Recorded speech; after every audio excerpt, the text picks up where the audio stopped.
What's good, gamers? We are one step closer. We're not quite there just yet, so hold your horses, settle down, catch your breath. It's Launders and Scrawny here with you guys on the A stream. 3 streams of Dreamhack Open fall action. RMR event too, man. Woo! The stakes are high and the competition should be even higher. G2 Esports and Astralis on the main stream. Mohan, give me your thoughts, please. Oh man, where do we start? Okay, well, first of all, as Maniac said, like he really wants to believe in G2, but their form doesn't give you any good reasons to believe. They were on a 7-game loss streak, and then they broke it by beating Endpoint, but that's not a tier 1 team. And Astralis, they're the #1 team. Now we look at Astralis. They had Estag, who just got bought by Cloud9, but he's in here for one last dance. They just had him play. They just won Pro League. They won Pro League only dropping a single series the entire time, and that was versus Heroic. And then they got their revenge match versus Heroic, closed out the entire event, and are still continuing to look like they're on form. They beat Heroic now again at Dreamhack Fall in what basically felt like a Grand Finals match. It was so exciting. But now that they've got that past them, their confidence is even higher. G2, they could end up being a punching bag in this series. It's going to be hard to look at this even going to 3 maps based on recent form. The only good thing about G2 that we can see is that this can be one of those situations where even if a team is off form, they're still a huge threat because of how good they were at one point. They know how to play versus Astralis. They also know how to be the #1 team in the world. It's just been about 4 months now since they've been in that form. Yeah, spot on right there. And I think, saying that they could be a punching bag is, let's be real, inside of this group, as a whole, the punching bag was meant to be Endpoint. That's just the nature of the beast. And G2 kind of struggled with them yesterday, Launders. 12 rounds and 13 rounds apiece on those maps for Endpoint. I mean, and if it wasn't for a couple of very economically driven outcomes, there's a world where Endpoint even takes a map in that series. So I don't think G2, despite them ending their losing streak, just like Heroic versus Endpoint, they are still very much in that shaky spot. But Astralis, I mean, it's a honeymoon period if it's just the start. What do we call it if it's the end of something great? Because we know, as you said, Estag is departing after this. And that, I feel like, means there's very little pressure for them to work with in this situation. And they're feeling good. They got that victory over Heroic, which has been that burden, that back and forth. And so kind of pressure's off type situation, would you say? If they hadn't won Pro League, then I feel like people would be a bit more, they'd be a bit more hesitant to put all their stock into Astralis winning right now, because they might have something like a chip on their shoulder to prove with Estag before he leaves, something like that. But they already won Pro League, and so pressure off, I think, is a big storyline and a big narrative, I should say. But the other thing that's really cool is that, Dupree quietly kind of was their best player, I think, at the end of the day when it came to Pro League and carrying on into right now at this tournament versus Heroic. He's been fantastic. And so I think not relying on Estag in a position where, yeah, he's going to be trying. I'm sure he's going to be trying very hard, but at the same time, he's not exactly, he doesn't have enough, I think, as much to prove as some of the other players on the roster right now. It's hard to argue Astralis have anything left to prove. If they drop this series, it would be a question mark, but people would write it off because Estag is leaving. So we'll see how that affects that dynamic. And otherwise, and from the other perspective, again, we're looking at G2 with Almanac, and the question of, is this crazy roster move going to happen? Is Nico going to maybe replace Almanac, come into G2 in some capacity in the future? We know that this could be a very big and complicated deal, even though it is just a rumor. And if it is the case, it could be a reason why we're seeing the form slip a little bit, the motivation slip a little bit. We know Almanac is a key player on the team, but his form has dropped off stats-wise, and we looked at that and talked about that on Vertigo a little bit. But then we talk about Kenny S as well, who I know holds Almanac to a high standard, really likes him as a teammate, rates him very highly as a French player. He himself has not been playing well, as Maui Snake pointed out. That being said, for Kenny S, in his last 2 series now versus Endpoint, he was kind of the best player on the team. And the game before that, he had dropped like 33 kills in a single map. So maybe he might be coming back to old Kenny. Sure. You can also, I think, argue that if the Amanek situation is where we kind of shine the spotlight, that Kenny S's form could be in question because of that, as a result of that. Sure. Again, Amanek plays that very crucial role. He's a hard player to replace. So, stats only tell you so much. And I don't think Amanek's role and success and importance within G2 is necessarily reflected in the stats, man. We still have 9 players in the server, so we're not quite hopping into it just yet. Slight internet problems for G2 fixed soon. Mohan, I saw in the lower third, our little ticker box, that we've got more Danes playing on an alternative stream. It's Sprout versus North in a winners game. That's right, Sprout, who had that upset over Nip, now facing a potential clean sweep. Because if you had North in front of you, I was talking to Dinko in the virtual green room, and he's telling me all about this Sprout momentum, man. They've barely dropped maps in like their last 15 matches. Is Sprout even a team that was kind of on your radar coming into this? I couldn't even tell you all 5 players that are on the roster. I'll be honest. I haven't actually watched them play in a long time, so They have gone completely under my radar. And I'll, until we end up casting some of their matches, I'll take a look more at this roster. But I've kind of did a lot of research on a lot of the teams at this tournament. Sprout was not one that I rated very highly, but then we look at their group, and it's just not a very dense group in terms of the rosters that need to be beaten. But Sprout amongst this group, as easy as it looks on paper, is probably the team that you would have anticipated to come in last in the group, with NIP, with North, with Ensign. But now Ents is out. We see that Ents' form is way off. It didn't look great with X7, unfortunately, coming on as this weird sub in some capacity. NIP dropped their initial map to initial best of 3 to Sprout to start things off. So yeah, a lot of questions about that, but cool to see that Sprout is coming out ahead. Yeah, I think it's this reinvigorating Polish powerhouse in Daicha and Snatchy. 3 Germans and them. I'm excited to see them. I hope that with the winners game going, let's say it goes their way, that we get a chance to cast them in the playoffs sooner rather than later, because I think that is one of the interesting storylines that's starting to bubble. It's not boiling over just yet. It's not as though they've done anything too crazy, like you said, an open group. Let's stick them into Endpoint's spot and see if they can contest with the Danes. It's tough for Endpoint, doesn't it? Like, it does, man. It's such a tough group, and I think they averaged 11 or 12 rounds in both of their matches, both 2-0s, but both like all 4 attempts, very respectable maps. And if they were in any other group, like they're in that Sprout group, I could imagine they would get out. They actually look quite good, quite promising. Still needed some work, but this is the very hardest position they could have been in. It's a shame for Flames that he's coming into, imagine they have a little bit more time to kind of really cultivate his setups, because one of the most impressive things for me, I think, was seeing the dynamic between Mighty Max and Flames. Mighty Max has a really hard job, especially versus G2 in their opening game. He was honestly getting bullied at points, like 10 rounds deep, maybe sitting on 1 kill, I think, in the opening map of Inferno. But again, stats don't tell you the whole story. He was doing a great job of setting up FlameZ.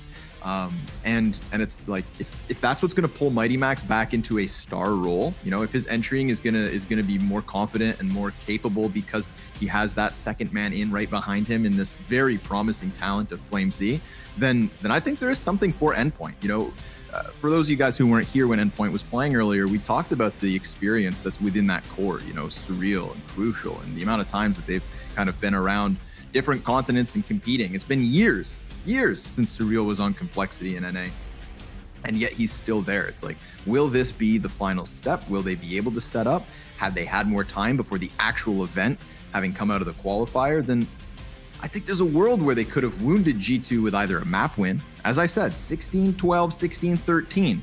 This isn't versus anybody else but G2 of all teams. So toe-to-toe, when the team stepped up, because yesterday it was an entire team performance from Endpoint, unlike this morning.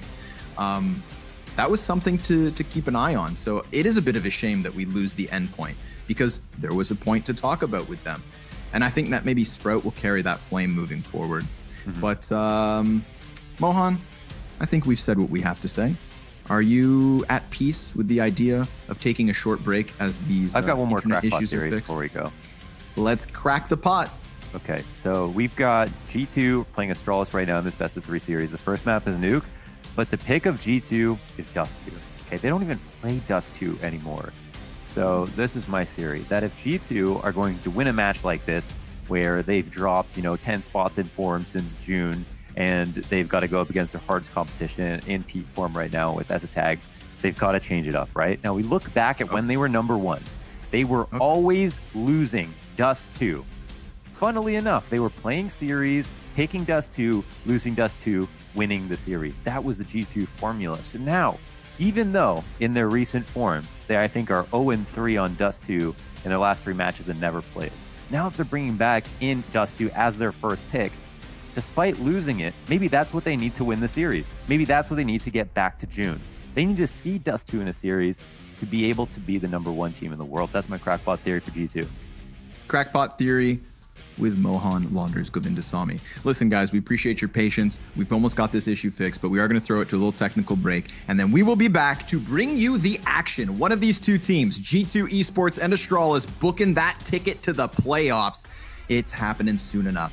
Don't you dare go too far.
Thank you for your patience, everybody. I know you guys are patient in Twitch chat. I know you guys are just waiting for your games, and now the games will begin.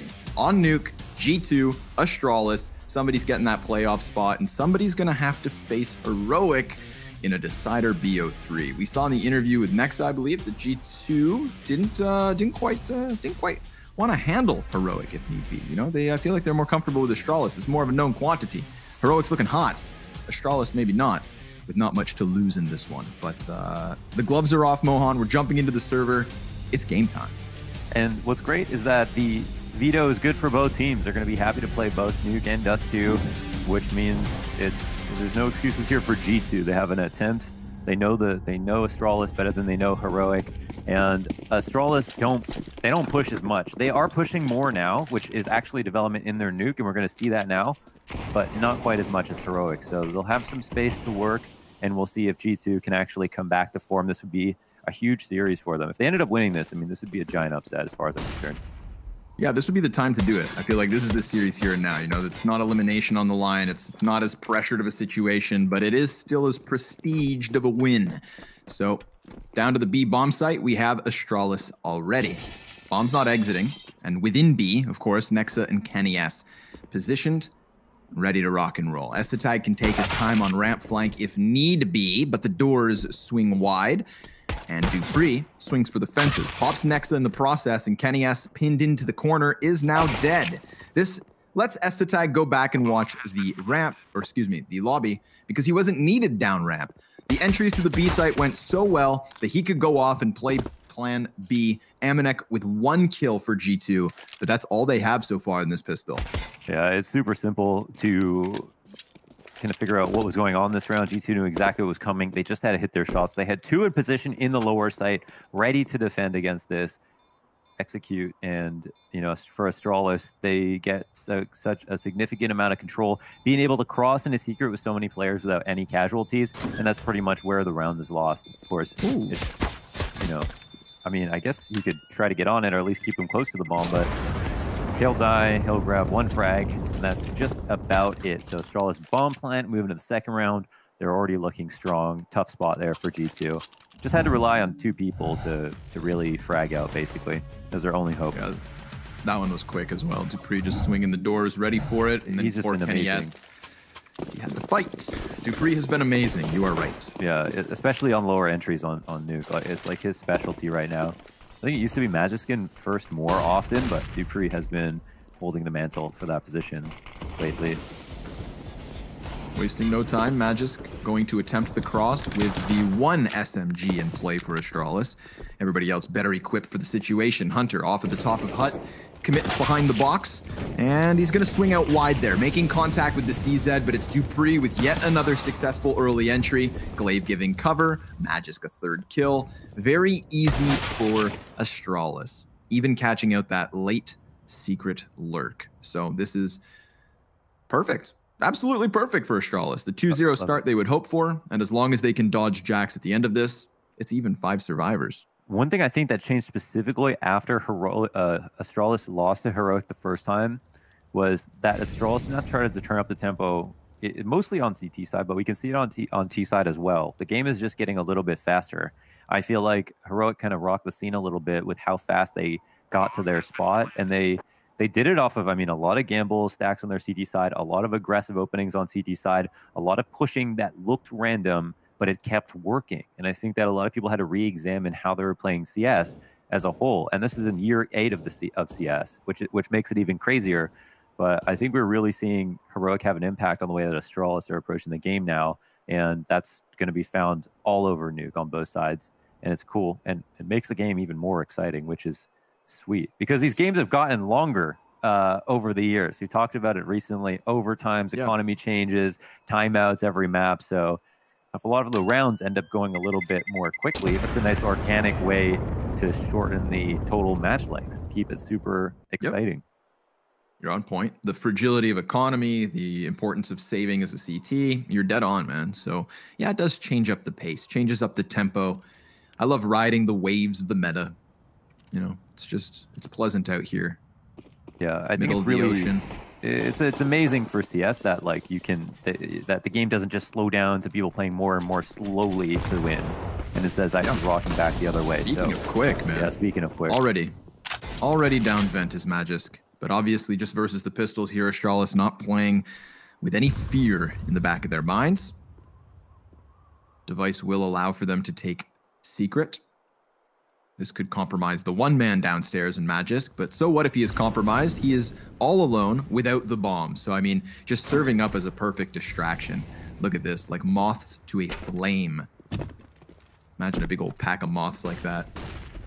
Yep, Magisk even able to exit. So not only does he get down B, draws all the CTs to him like a magnet, but then he even had a chance to exit. However, risking only the MAC-10, he goes back in for some cash, and he is caught off a guard. Dupree here to start trading frags, but not just trading frags, bringing bomb. So at least these counter-terrorists are still in a position to do some damage, and we see that with Hunter's headshot. Serving as a nuisance, back towards control. Essetag is recalled into the action to deal with that, and now the last question is, where is Jax? And the answer, well, won't surprise Device. He finds him over towards secret side. That's the 3-0 start for Astralis. G2, time to buy. And then we'll see what the Astralis approach is. Lots of money overall, just very minimal losses after that pistol. And we'll have the op on Kenny S. Kenny S is a man to watch for just his form right now. He has arguments for being the greatest opper in CS with the majors, with his performances, with how, his era, how scary he was. Even though that time has slightly passed, if he ever got G2 back to form, if he ever won one more major, it would be almost inarguable, honestly, just for an individual to talk about, how good Kenny S is to combine results with individual form. Man advantage for G2. Yeah. Catching Estratag on those ramp plays. Through smoke, though, so I didn't catch his perspective. I don't know if he even saw the man. But he killed the man. And that's what's key. Meanwhile, Astralis downstairs. In secret. Entirely in their control. Look at this pack mentality. They look like G2 from the previous round. Side by side here, contesting for B. I say contesting, but there's nobody here from G2. I don't know how I wonder if they killed Estratag in a strange spot and they actually don't think that it's anything to do with a lower hit. I don't know where Estratag died. Inside ramp, like deep in trophy. Okay. Kind of down the lane through smoke. Yes, they might have been expected if they're going to be down here that he would have been in squeaky, but instead Jax has actually come to find the information for himself. Kenny S now move into position. Magisk will molly him out. They've got the cross mollies going. They'll have 7 seconds to put the bomb down, but Kenny S goes out for that risk, which he needs to take. Too much respect and you'll lose versus elite competition. We've learned that. And now it's a 4-on-2 spot for G2. Maybe 4-on-1. Device clean headshot. But still, low on health. Dupree alone in the site. Yeah, very much committed to the corner. We've got 4 flashbangs left here for Astralis. Device, he could definitely serve up a distraction as G2 try to get the retake rolling. Hell, Device, he could even hit some headshots, but he goes down first. Dupree with an answer. And still 2 targets to take. Trying not to get pinched, but he knows that it's inevitable. This crossfire's coming all the closer. He tries to section it off for 2 separate duels, but just in the nick of time, G2's going to jump on bomb and jump onto the board. You see that round is lost if Kenny S doesn't come out and get his kill, and that's the kind of play we want to see him make. And I think I mistakenly mentioned that Kenny S was the best player versus Endpoint. It was actually Hunter. Just Kenny S played well, a bit better than he's playing on average. But Hunter is absolutely the best player on the team right now. And I think Nexa, could be the most important because a high-fragging IGL used to bring, as Maniac pointed out, so many ideas to the game. FlameMap cited him as one of the most innovative IGLs that he's ever watched. But another fast round. Okay, we've got a vent drop nice and quickly. Estratag has made it, safely escorted himself downstairs with the help of some chaos grenades just to cause a distraction. And Hunter probably a little bit upset at the prospect that he did get down, but they can't be sure of it yet. Yeah, I feel like even with last round kind of showing us the hesitance of rotating downwards, that 1 man in the vent's not the biggest deal. Nexa will be on the back of the site. They have Astralis out for a yard. Yeah, they have very reserved spots. Astralis have so much control in this round. They've got lower, they can cross outside, and the best that they have was 1 player from Hell crack spotting the cross, but now that it's smoke, they have no information at all. Not ideal. And look at the vent control for Estratag. I mean, there's not much else he has to do, really.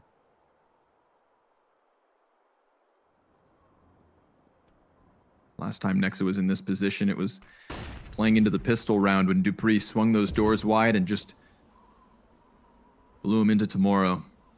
Could very well happen yet again. No indicator here from Astralis as they blanket the map in silence. Look at Jax. Jax sees nothing either. He's literally really no information. They're hoping it's some kind of heaven wrap, but they don't even realize. It's all about Nexa now. Good luck. Magisk opens first door. There's the wallbang from Estratag. That's so nasty. It forces the feet of Nexa, and he's on 8 HP. He's getting attacked through the walls, through the floorboards, and from the side, so no surprise he dies. Bomb will be planted safely tucked in corner as Aminex forced into the open. Magisk drops him, and this 4-man situation for Astralis looks good. It doesn't look good. It looks great. Everybody else other than Dupree stays standing. That's disgusting, man. That's one of the sickest rounds I've ever watched. Like they had so much control. Everything worked out so well. Perfect vent type to start things off. Outside control with no information got from G2. Now G2 could have played it a bit better, working a bit harder, or even gambling when things got tricky, because I think from our perspective it was obvious that it was a lower drop, but Astralis have been on their screens going lower very often. But once they get into those lower positions, they let things rest for a bit, right? They let it come to room temperature. Nexa gets into the Xanterra spot, and then they wait until he gets there. You wait long enough, people can be predictable, and then they spam him in that exact location and go for the attack. It's just beautiful. Everything is just perfect. I love that. A chef's kiss. You said Hunter was the best player versus Endpoint yesterday. Just had a stat 77% success rate in opening duels. That's a whole lot of 5v4s. And unfortunately for G2, essentially walking into this one with a man disadvantage, because if you combine all of those pistols, it doesn't even make up half of the weaponry here of Astralis. On all cylinders, the Danes maintain a solid early lead. Bomb will be left back outside of lobby. No stress coming out of Astralis. No rush. Ooh, Jax getting curious, however. Killed by Esatag. Now, Esatag was spammed through smoke by Jax once. Esatag was caught dropping down into vent as well, so they've moved that piece around. This time he plays excessively patient, and it pays off with the opening kill. The worst thing they could do, pretty much is rush it. They've actually from a conditioning perspective, they've gone quickly so many times on these, even on the anti-ecos. G2 are probably cowering in their boots. Sitting back. Oh man. Now they're jumbled up in the hut in front of a fire. But it's not a comfy campfire. Okay, it's a scary attacky fire that they want to stay near, but they don't want to. It's a scary burn fire. Burn. The caveman fire. Taking their time, delicately walking into this A-bomb site, watching all of the corners. Look at this, man. Esatag, he catches Jax on the push. Dupree finding Kenny S inside of the CT spawn. Then they finally have to make like the most aggressive moment of the round, which is just walking into the A site, which is clear. And they predict those final two CTs, catching them both in transition. I mean, Astralis just steps ahead, leaps and bounds ahead in that their anti-eco. Can they do it again with the guns? Round 7 is hot and heavy. Yeah, it's a new episode. Of course, the reset, right? Everyone back to 100 HP with the nades they need. They can kind of try again. Try not to let themselves down by being too passive. If it does come to a situation where they're low on information, maybe they gamble this time. A new lease on life, of course. Far faster. Already down Secret Magisk, working his way down there. Esatag still lurking in the lobby. But it's Nexa to try and hold this back, perhaps. Not inside of the site this time, but rather the vents. And he's playing around on the ladders for the time being. Yeah, I mean, they're going down with the 2 rotations, so it looks like Astralis are prodding downstairs, but is this their final plan? Esatag's outside. Jack Molly. Okay. He gets burned forward there by the flames, so his hand thrown onto the table, and he's got a pair of 2s. Are they going Drops back device at least. There's a question for me. Hunter, he's crossing outside now. Oh, but they grab Esatag. Okay. Yep, big kill. Big kill. Here we have it. G2 man advantage, but the bomb's gone down regardless of their best efforts. It snuck out through Decon. That leaves 1T on the bomb site, 1 back, and Glaive stranded in the vents now, calling Dupree into the action. This does open a world where Kenny S can come wide. Sure enough, Magisk not catching him by surprise. 4v1 now. Dupree, best of luck. He's definitely outnumbered, and Nexa gets him. Finally, something good for G2. A second on the board, Mohan, but 4 people up at the end of it. Nicely done from the defense. Yeah, I mean, getting to the top is one thing, staying there is another, and this is where G2 will have to show. If they can do it 2 rounds in a row, then we'll see that it's not a fluke. Because Astralis still have options open from their playbook from what we see in this game.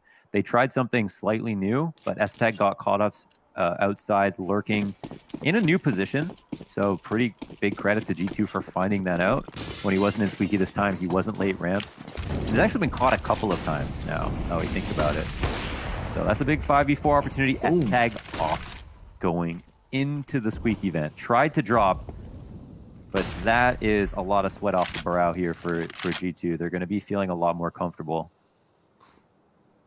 Oh, but should they? Jax, he just gave up that ramp room as we had dupreeh round the corner. Kenny S, nice reposition. Device was hunting for him, but Kenny S takes to the top of little blue box.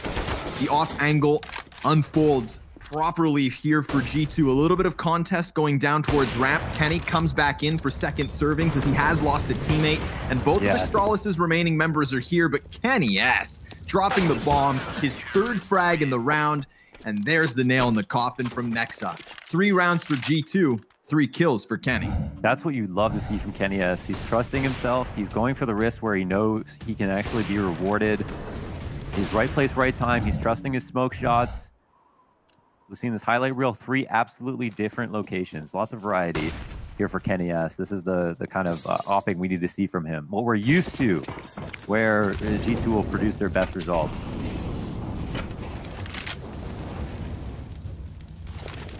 No smokes out the gates. Kenny's back in position, playing behind the air conditioning. Speaking of conditioning, here are those smokes. They've been a pretty solid consistency from Astralis. Yeah, they call it the fact that there hasn't been someone playing in secret. This time around, Nexa will be there, but he's not jumped up.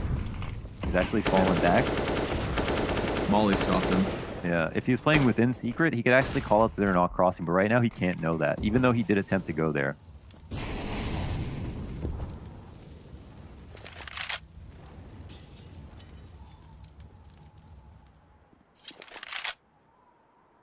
Okay, so we can see the upper hit is coming, and we've got a player watching their heaven ramp, but Kenny S gets that critical frag. Yet again, putting him on the front line.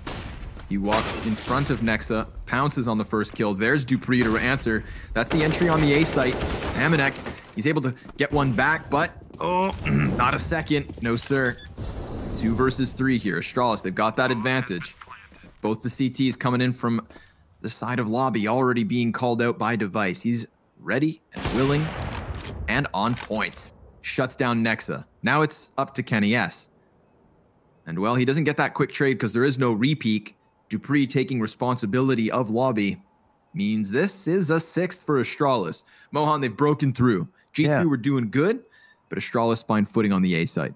Yeah, I mean, they do something even more different. Now it's a great round for like Kenny S to get that kill, to go out again, not be a slave to the control that Astralis have, right? They fight for information will win rounds with players this good. Now the rotations were not bad for G2. They had kind of a similar setup downstairs, but they had enough firepower upstairs to put together a decent hold, and Jax was slowly coming up the ladder when they squeezed out. Astralis just reacted instantly, as almost they were going to think about executing upstairs anyway, but as soon as they lost Magus, that was the catalyst. So they went for it. dupreeh gets that important first entry, of course. That can mean the world, and it ends up being a round 1. I don't think it's a badly played round from either side, though. Just more of that is what I hope to get from the series. Oh, Magisk seriously cranking up the tempo, already down vent. That's going to put Nexa in a compromised position. He's walking inwards, and just as he checks the vent, Magisk able to hit him from the side. Big kill for Astralis downstairs. Starts to put the rotations in whack. Kenny S could bring it back had he got aggressive, but instead he repositions further. Magisk, he almost finds the head versus Jax, but this position is important. You do not want to concede control of the B site back once you've taken it. That's the hard part. Get your paws on it. Right now, Magisk, his grip could be slipping, but Esatag denying Amanek that lurk. Jack's back in control room, but Astralis, they've really primed themselves to still end up yet again on the A site. God, look at this game from Kenny S and Device working on gaps of information. Device has crossed into lower, but Jax gets his kill, finally. However, Device, he wasn't spotted going lower, and he has not unscoped yet. He walks into Hut. That's going to cost him. Hunter playing up close and personal. Now suddenly we're back into the even keel. Even the HP of Esatag kind of cancels out that of Jax, but the flash nearly interrupting Device. Kenny S cheats through the smoke, and Hunter's gonna help out with that control of lobby. But oh, Device with a no-scope through the side of the smoke all of a sudden puts this round back in question. Bomb sprinting downstairs. Jax is at B, but can't quite stop it because the smoke is on point and the bomb is on the floorboards. Device is the only player of 4 who has any substantial health left over. And how do G2 get back into this retake? If Jax can come out from the window, then maybe he sees the barrel of Device, but Esatag denies exactly that. And now Kenny, he knows he's too valuable with this op to really take the risk. A 7th round for Astralis on this T side. Damn, man. This is one of those rounds where I'm really not jealous of what pro players have to go through. That was such a difficult round to read. They let Magus get down the vent. Nexa got killed right away. And credit to G2, they almost brought that back. They almost did. But then Esatag makes that emergency rotate down lower. Device was able to cross outside on Kenny S's watch without being spotted.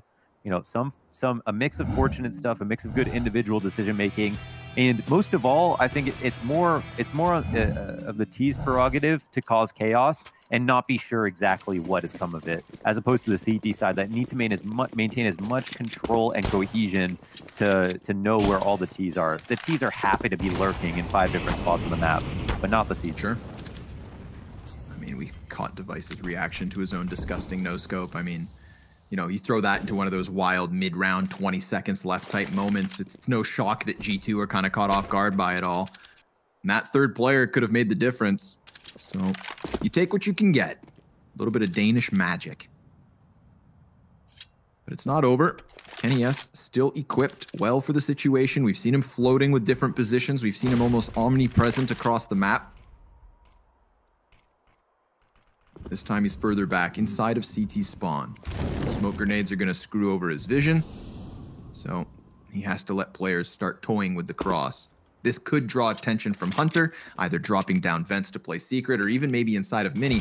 But there's so much attention from G2 actually being thrown towards those vents. All those pistol players clumped up on it. Yeah, they've 4 members down there. They've anti-ecoed upstairs quite often.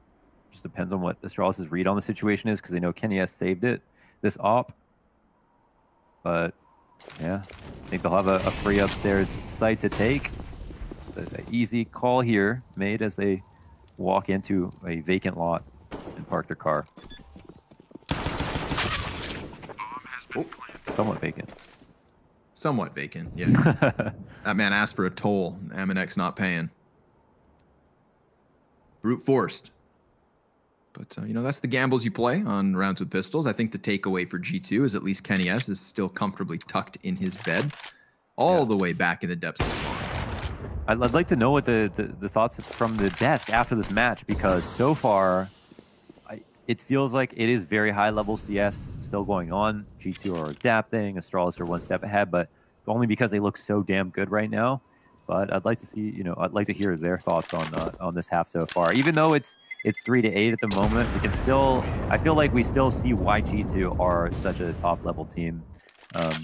And it's also, you know, specific emphasis on Kenny S and a couple of rounds where, you know, he did a lot, where it seems like his form coming back could be a big win condition, and the only reason they're kind of in this game as well.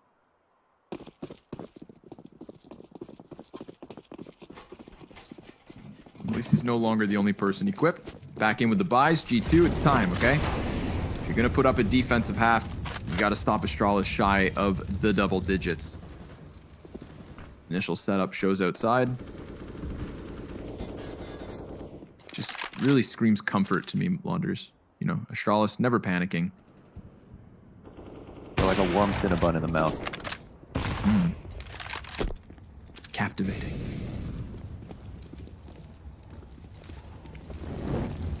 Indulgence. Okay. They're not paying you, man. Okay. Don't say it so decadently. All right, they're crossing fast outside. Cover. But this time it's a heaven wrap for the first time ever.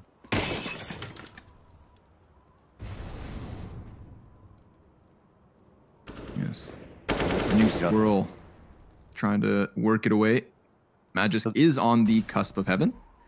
So this is the correct adjustment for G2 to go for the lobby control once they have this feeling. So I think they're correct about the feeling. They're not, I think they heard from many that people were crossing outside towards heaven. Where Astralis end is one thing, but at the moment they got KNS downstairs and they have lobby control. They should be in a pretty good spot. Hunter finds device just creeping in there. Magis fully flashbanged.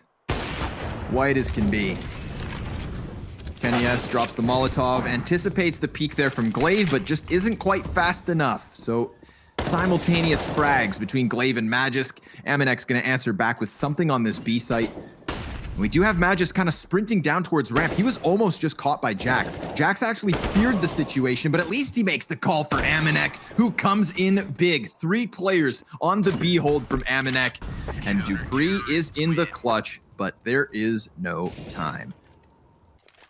Yeah, that's really well done from G2, and I'd say that could have been an even, like, sharper close if they had gotten that, like, initial trade upstairs where they were expecting a heaven wrap, but Magis still gets the kill because he's got the AK. It's like a dink for dink. And KNS gets 1 kill downstairs, gets blasted away by Glaive. Could have easily got that frag too. So overall, like, nice to see that G2 are acting on information a little bit more quickly now. Uh-oh. Kind of feels like things are warming up.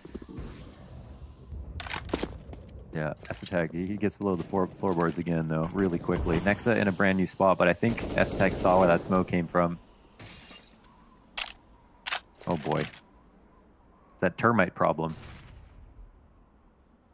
Someone call the exterminator. Estetag's doubling back, closer towards control. Smoke will soon fade. But again, Astralis, you know, once they sniff out a situation, they can just hold and pause and wait. Making G2 kind of squirm. You can see Jax wary of outside, doesn't want somebody to get up close into the face of KNS. But if he sees that there's nothing there, then he's definitely going to drop down to lower to join Nexa by the looks of things.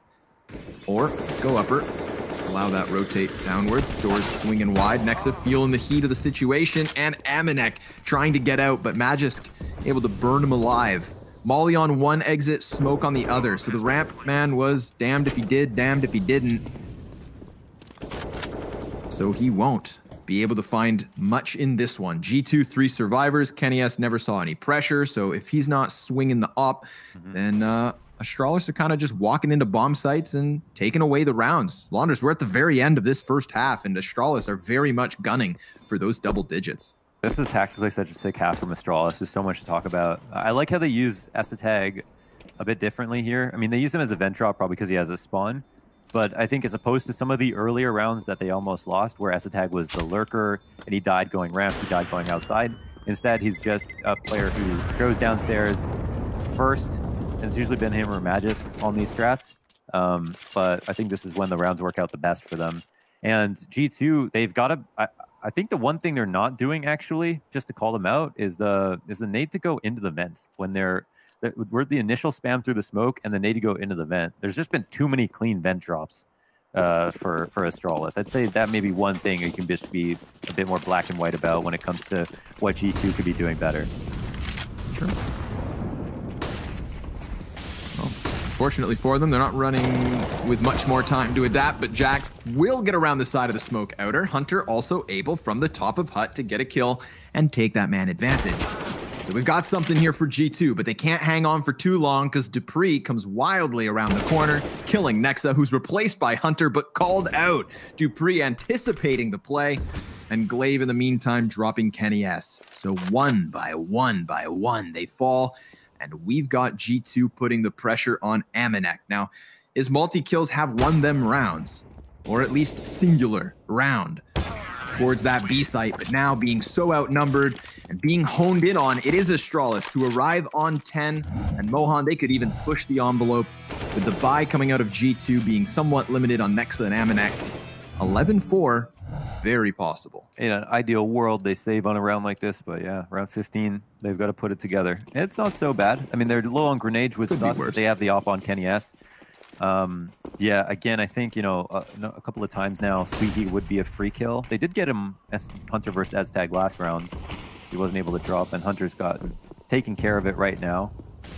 So Kenny S spotting the cross, and it actually looks like it might be some kind of wrap, so it could be a free frag for him. Shoots a bit early, misses again, and Device capitalizes on that opportunity. Kenny can't fall back, and now Heaven's up for grabs.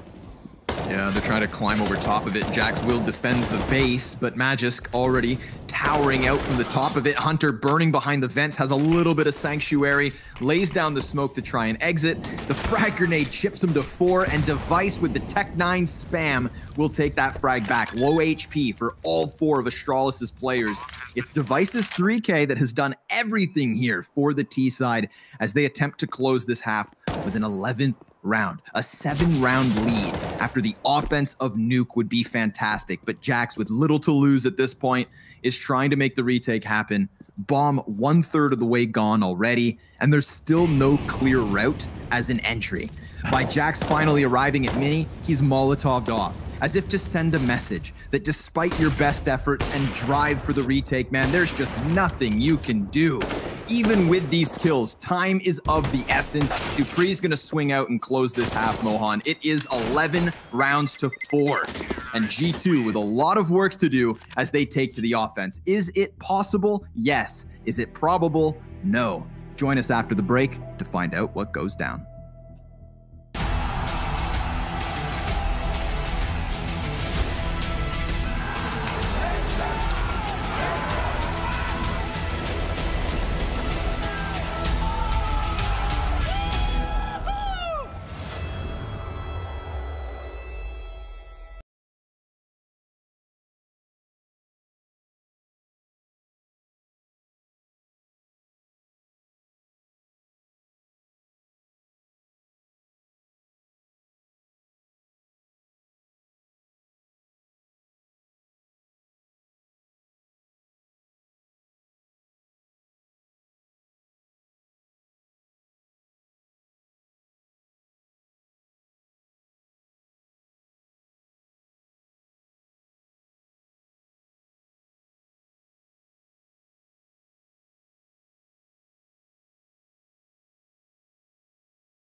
Astralis looking like the best, or second best, team in the world after that first T-side, Mohan. 11 rounds to 4, man. I mean, they are playing G2, a talent that we know can provide the firepower, but also one that's been stutter-stepping as of late, and I think Astralis are making the most of that walking wounded G2, because this lead is substantial, and the challenge difficult if G2 are going to make anything of this first map before trying to bring this back on the second.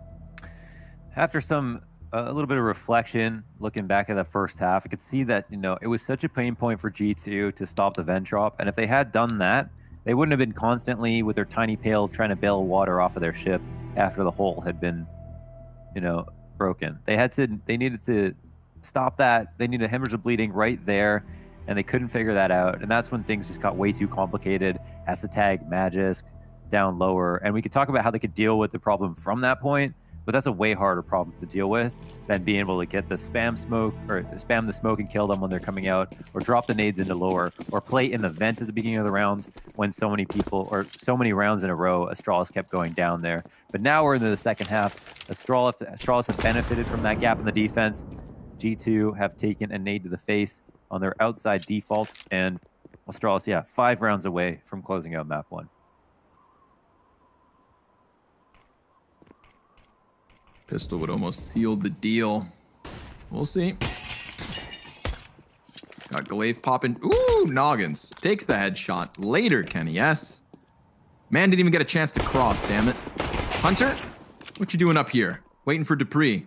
So it seems, and it worked out well. Device back towards ramp, getting challenged from his own damn spawn, and they jump across his crosshair, making things real awkward for the Danish star.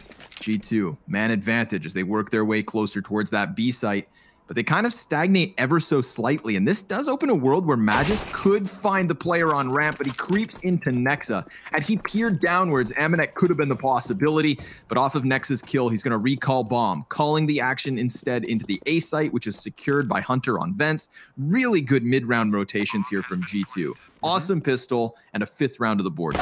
And we can see, you know, they're not... Yeah, I mean, they can be a slave to rotations as well if the T's play it well. And G2 are showing us how.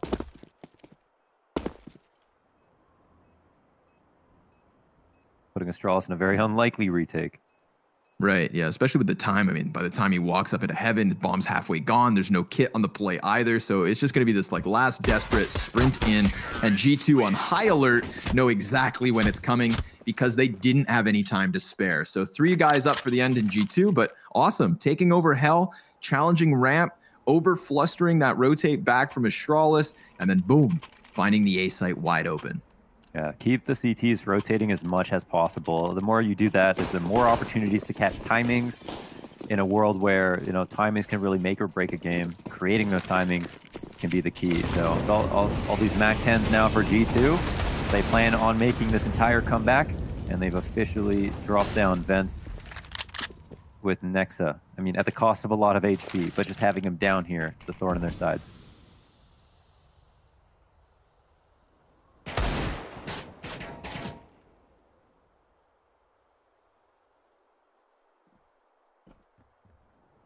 Oof. Did Glaive hear something? It looks... Oh, no, he doesn't know. But they're going to clear this out, and then he's going to spin around, right? Because they know he was down here.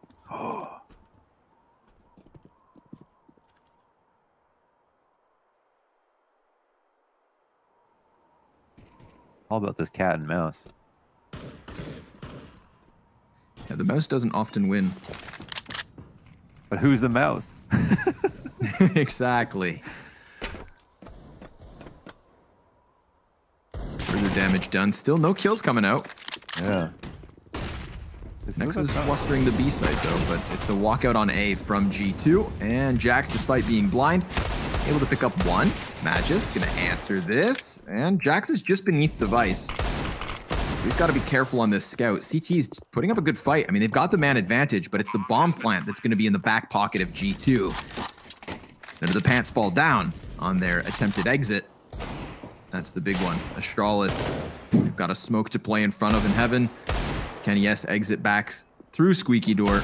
Magisk still sectioned off because of the smoke and mini, and that's a crucial frag from Device. Estetag chiming in with the deagle. It all falls onto Kenny. He's got the Galil, but he's got 8 HP and he needs to exit.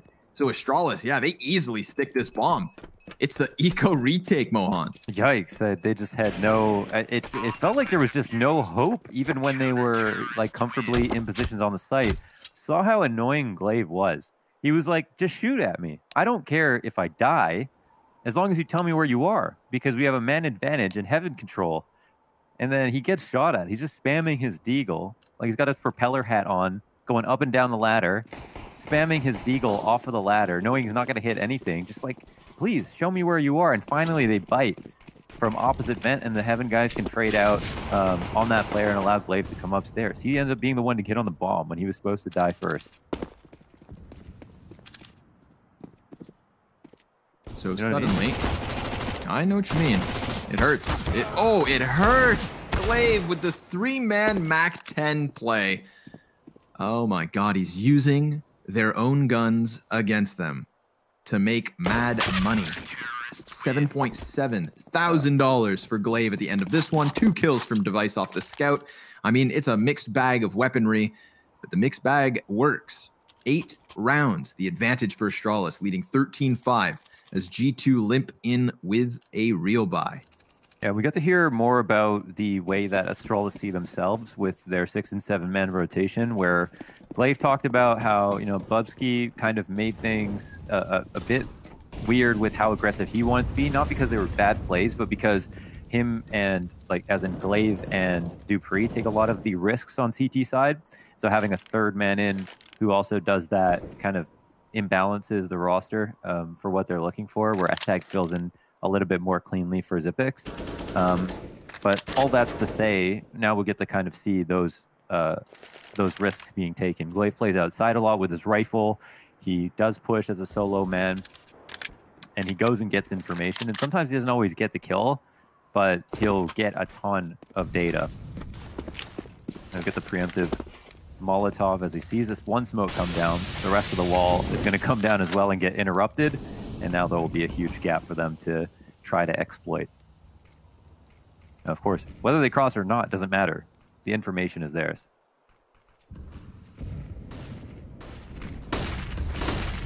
Still, 45 seconds, no real commitment being made till now. Amanek is able to cross under the cover of a single smoke, so Jax is going to take damage as he gets over.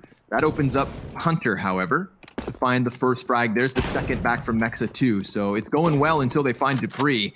The shotgun blasting away one S-Tag, even within the site. Low HP, but trade frag's efficient. Successful stuff in the last 20 seconds. If only they had the bomb, they could rotate up to the A site, but Glaive, he's in a position to just lock this down. They need to get the plant. They need to attack him from 2 directions, and he's just going to try and section this off. If Hunter is the only player to try and play bomb, then Glaive's doing a great job. Now he needs to survive. Kenny gets aggressive, and the gun goes dry.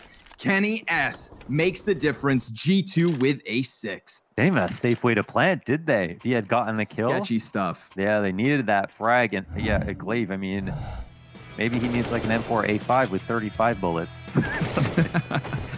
Because everyone counted. You can see him tapping at the very end there. Wow, very key engagement, of course. That's a close call. Things look very good up until the execute. A couple of nice entries for G2. But Astralis looked very firmly planted in that round. Can't forget as well, Astralis, they managed that with still like some questionable weaponry. XM 1014 on the field. I believe Scout was still out there. Yep. Regardless, now they've got the big ones. Op on device, M4s across the board.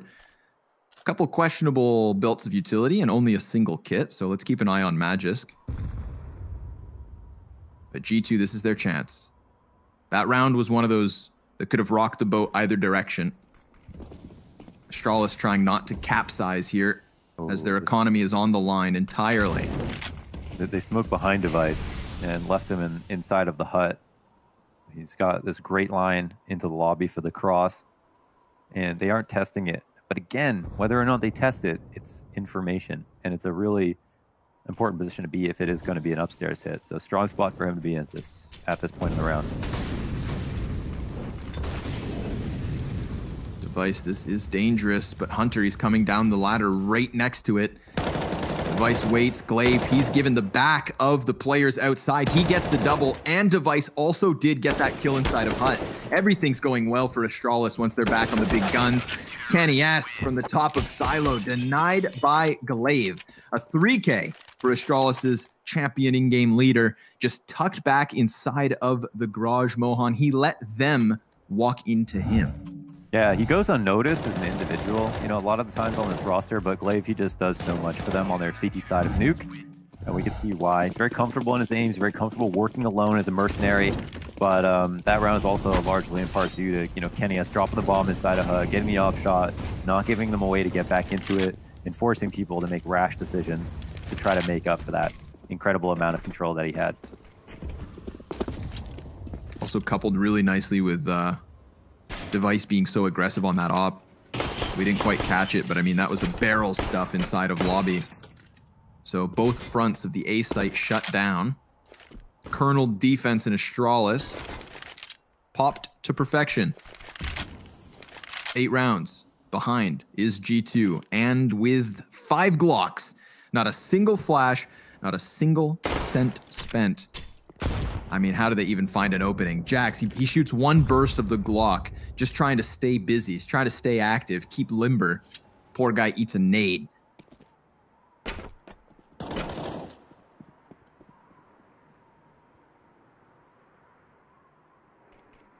Well, it's good to see they're trying.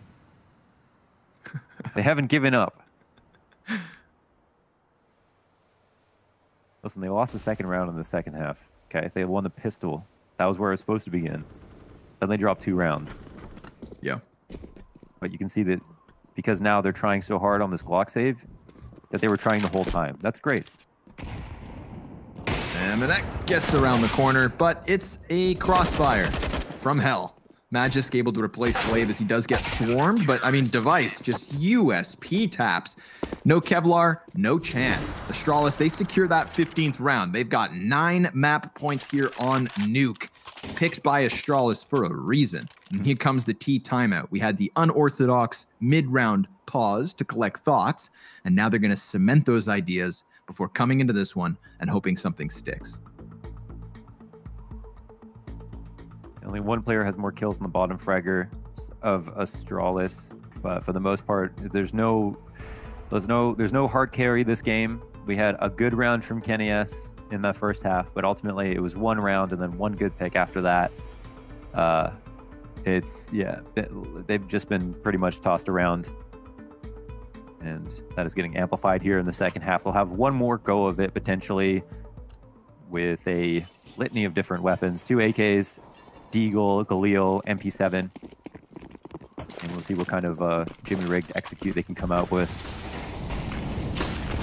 to potentially leverage around and maybe a bit more economic freedom in another round. But for the meantime, Astralis, they won't even need to call much. They're just going to keep doing what they're doing, let the Vice work, and see if the opening kills just land in their lap. Yeah, if there's anything close to a carry, it's got to be Device, man. 22-9. Able to open up versus Nexa as well. So, I mean, while G2 are going back to what they did last round and just hanging out around lobby, this is a very proactive Astralis. I think they can smell the victory. They hunted it inside of lobby, but losing Dupree could just cool them off for the moment. MNX swapping weapons here with Hunter. The angles are so OP, honestly, for the op to walk into the lobby. You can kind of clean them out. There's not a lot of hope unless you have the perfect crosshair placement as the rifler holding on. But you're so likely to die sitting and waiting. Waves waiting for that MP7 to round red box. It's a matter of timing, though. He's going to start making a move. It looks like this A site needs a little bit of help. Device calling for some action, and Amanek, he's going to find the better of it. Blindsides the player outer. Estetag back in cover, but Magisk, 3 kills, double headshot. Almost executes them all. Amanek, he doesn't have the bomb. He's got 15 seconds to retrieve it, and 2 players of Astralis are going to cut him down. A 16-6 victory here on Nuke. Some would call it easy. Yeah, especially with that second half. I mean, I was really interested in the game in the first half. I thought it was very tactically interesting, but Astralis just played way too sick today, and G2 are just not woken up yet. Unfortunately, had nothing going in that second half. And even in the first half, I think I was looking at them with more rose-colored glasses than anything. They had some issues they couldn't solve, and I'd like to see Astralis play a more on-form team right now. Hopefully, the second map delivers in that regard.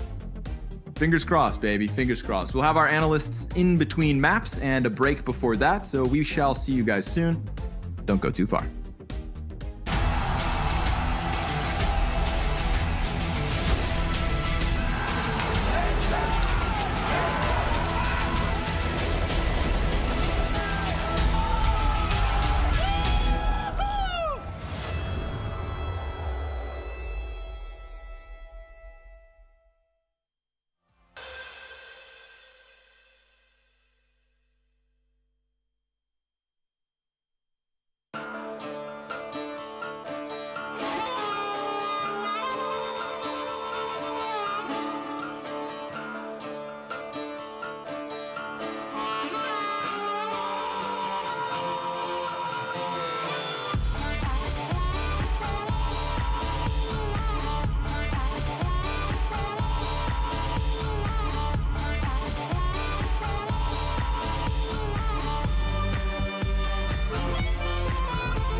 Nuke would kick off the second series of the day, and Astralis take it by storm. 16-6 and a step closer to the playoffs for the Danes, and a one last chance for G2 on Dust 2.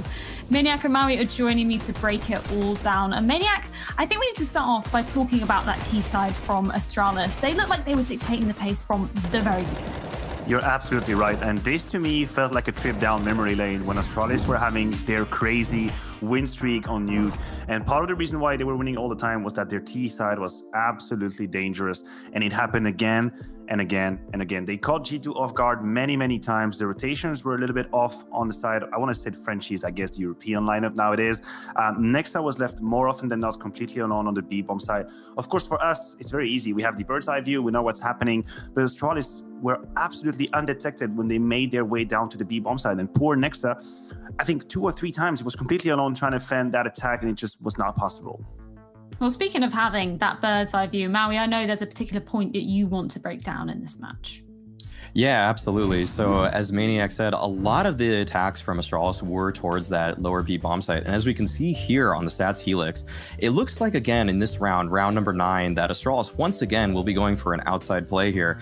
Smokes go across outside. We can see Magisk here towards that outside red, and he'll sneak down by himself here. And Nexa, he's actually towards lower. I know it's hard given the different perspectives on Nuke, but Nexa here, he's fending him off with some utility, some grenades. Kenny S as well is trying to help from outside, but we're going to see Kenny S actually here rotate down. And I know once again that it is hard, so I'll explain it. Kenny S, he's actually in the lower area right now. He's trying to help Nexa because Astralis, they've been pounding this lower bomb site. Him and Nexa together have to fight off Magisk.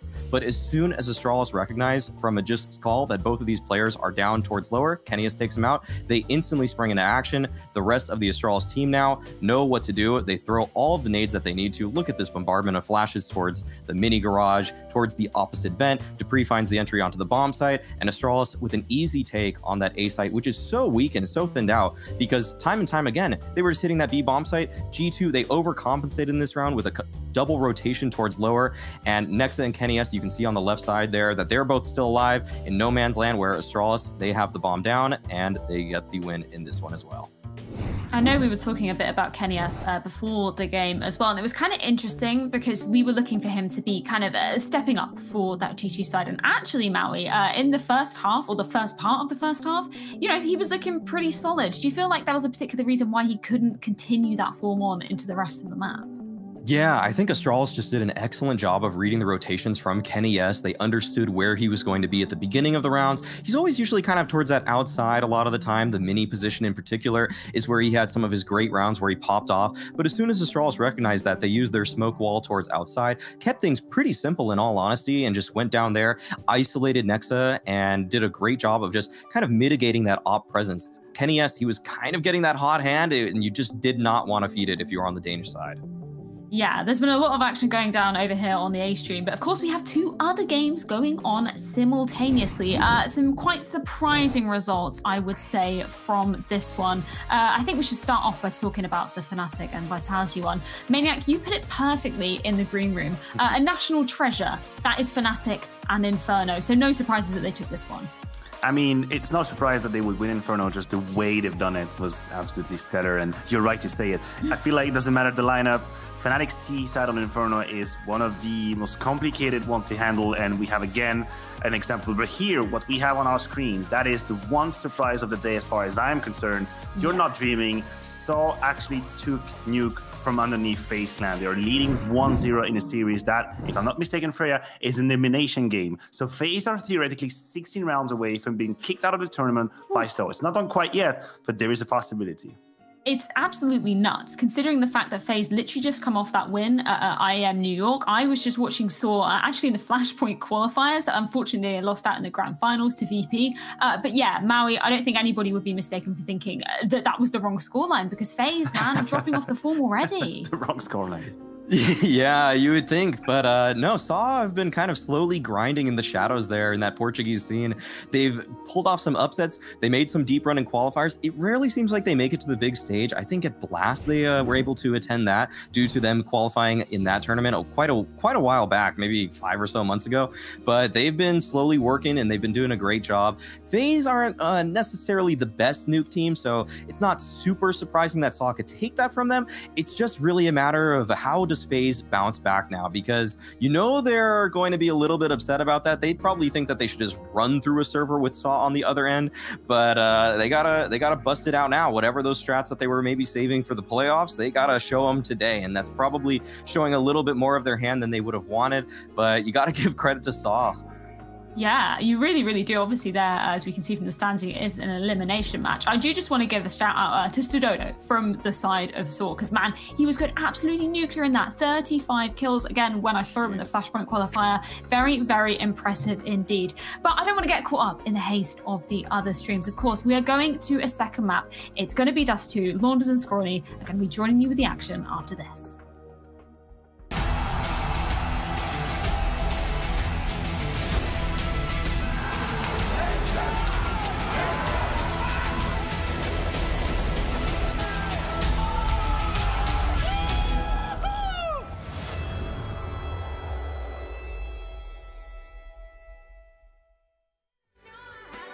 My tongue. Now you know that I'm a loaded gun. Ooh, it might be true. I'm too taboo. I don't kiss and tell. Don't need no false attention. No. So why you look at me with that suspicious apprehension? Tell me, don't get me wrong. I just speak my mind. Still don't get it. I must be blind. Oops, did I say something I shouldn't have? You see, I'm not that nice. Should I apologize? Oops, did I do something I shouldn't have? Did I embarrass you? Do something too taboo? I didn't know I had to watch my tongue. Now you know that I'm a loaded gun. Ooh, it might be true. I'm too taboo. Big mouth, blubber mouth, that's what I'm called. Big mouth, blubber mouth, but I don't care.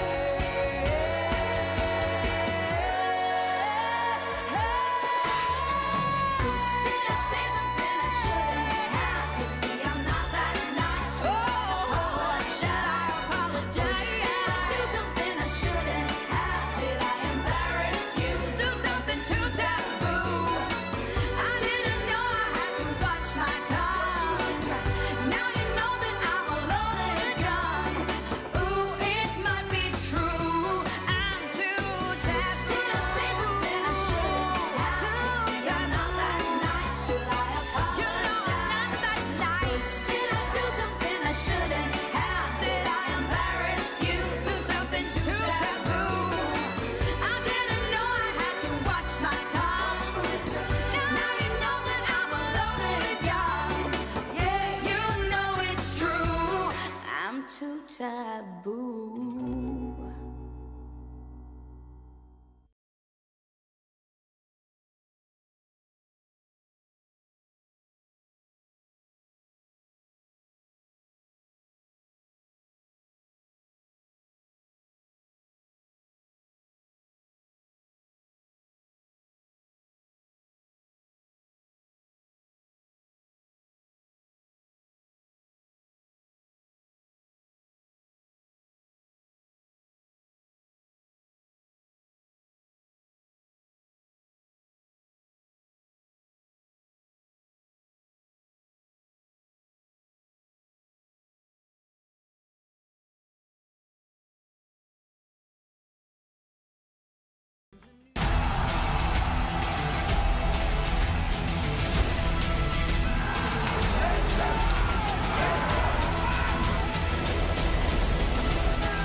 Hello, everybody. Welcome back. Dust 2 moments away, Mohan. Moments away. And does that excite you? What's Dust 2 between these teams? What's that do to you? Well, my crackpot theory was that G2 need to pick Dust 2 and lose it to win the series, but I think that would mean they would have to have one nuke. That's the issue for them now, is if they lose Dust 2, they lose the whole series. But yeah, maybe I was wrong. Maybe picking Dust 2 isn't the play. We'll see. It's a map that G2 have been straying away from, and now they're coming back to it after losing, I think, their last 3 attempts on Dust 2, when not picking it very much. Let's find out if Dust 2 it has changed it all for them and why they did pick it. Yeah, let's find out. Nice and easy into the pistol round. G2 to the offense. 3 flashbangs between Jax and Amanek. Glaive smoked off for now. Kenny S on the other side, great flash, and Glaive unable to make magic happen. Just tags up Kenny ever so slightly. Ooh, nice. Nexa, crisp double headshot through the second doors as well, making it look so easy. G2, is this the same team we had going on Nuke? Because this one is convincing. I mean, bomb plant all too easy. Last man up's going to be Esatag. He has no business winning this. The T side of Dust 2 starts well for the Frenchman and co. Yeah, we know, they just have a very deep look on this map. I mean, they make this map look tactically interesting, but the same can be said for Astralis. This was like the other map that, like, it was kind of nuts because they had a streak on Nuke, they had a streak on Inferno, but then quietly they also had a streak on Dust 2, which no one thought you could be consistent on. And these two teams at one point were definitely the very best Dust 2 teams in the world. So it's kind of a weird series from that perspective to bring it back, especially after losing recently. But you never know why a team brings it back, because there's only a certain amount of the practice that we see, the amount of the theory striking that they find, and the amount of scrim success that they found as well. But as I say that, of course, Dupree comes through with a deagle kill, and they get upper control off this. So now it gets a whole lot more claustrophobic to be out at long as G2. Losing a player. And just look at their fog of war right now. They have no info behind them. They don't know where the CTs are at all. They're out here at long. Astralis know they're mostly at long at the very minimum. And G2 know that that information is theirs as well. Very clumped up. Dangerous game to play. That's 3 of the 4 remaining, all tagged up by the scout here. Next thing, Kenny S going to alleviate a little bit of pressure, but Dupree, he's got that Mac 10. It could be perfect. Oh, an Esatag with the Deagle wallbang headshot, but Dupree has made the difference. He cleaned up the mess that was the attempted cross. Only Nexa left over. 2 kills already on him. Needs another double. He's got the AK, which could bode well, but 31 health to work this with. He'd need a miracle. I mean, he's not even got a nade to cross. They'd have to make a really big mistake, or he basically has to 1-bullet CT spawn. Let's see if he can do that. Oof. Oh. He suppresses him. Yeah. Oh, fire. That's the hard part. Nearly enough. Jesus. But Dupree gets him from the sky. 4 kills. He got a lower kill as well to start things off. Esatag gets a key frag with that wallbang headshot. But really find that punishing the upper player is such an important piece of the puzzle. You know, in these 4-1s, of course, like most of the players are out towards long, but with that much control early on, there's nothing scarier to be on the T side of that. They have no one to catch flanks or rotations. They have no one to prove that the CTs haven't gone back off that information. The map just opens up entirely. Now, the chances of G2 close. We're getting flavors from that second half on Nuke. Pistol round win followed by force by victory. Now Astralis, last time around, were able to milk the money from the SMGs. Glaive and Esatag could be tasked with that. A little bit of map control offered over, though. G2 do have footing on Cat. But, I mean, this is playing into the setup. Device back on Game Helper. Just hoping they come into elbow.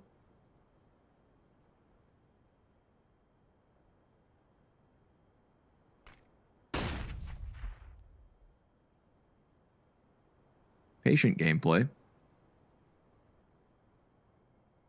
They don't have any nades, so are they going to do the double run boost, maybe? Hunter's like, you stand here. A real classic. There we go. Who's sacrifice? First jump. Hunter. And run back. Sacrifice. Go flying. Whoa. Goes over. Catches Device with a knife out, in fact, but hey, Device just playing hard mode, snaps it back with a headshot. Magis M4 with 1. It's really Jax's Deagle trying to give cover to Kenny that could have made the difference. Estetag up close, peeking around the corner, playing it safe, not exposing himself fully, and just peppering them back. But G2 have a little bite with their bark. Not only the bomb plant, now attempting to cheat back into Catwalk, where they have found Magis. Gets over on the ramp that Estetag resides. And Kenny S, the last to die. 2 kills on him, 2 frags to go. Creeping it around, and he had a chance, but that chance taken away. The costs are effective. That is G2 right on the good bomb plant. That is right on the 10-second mark. I mean, this is really close. I think he gets this one very... Not even.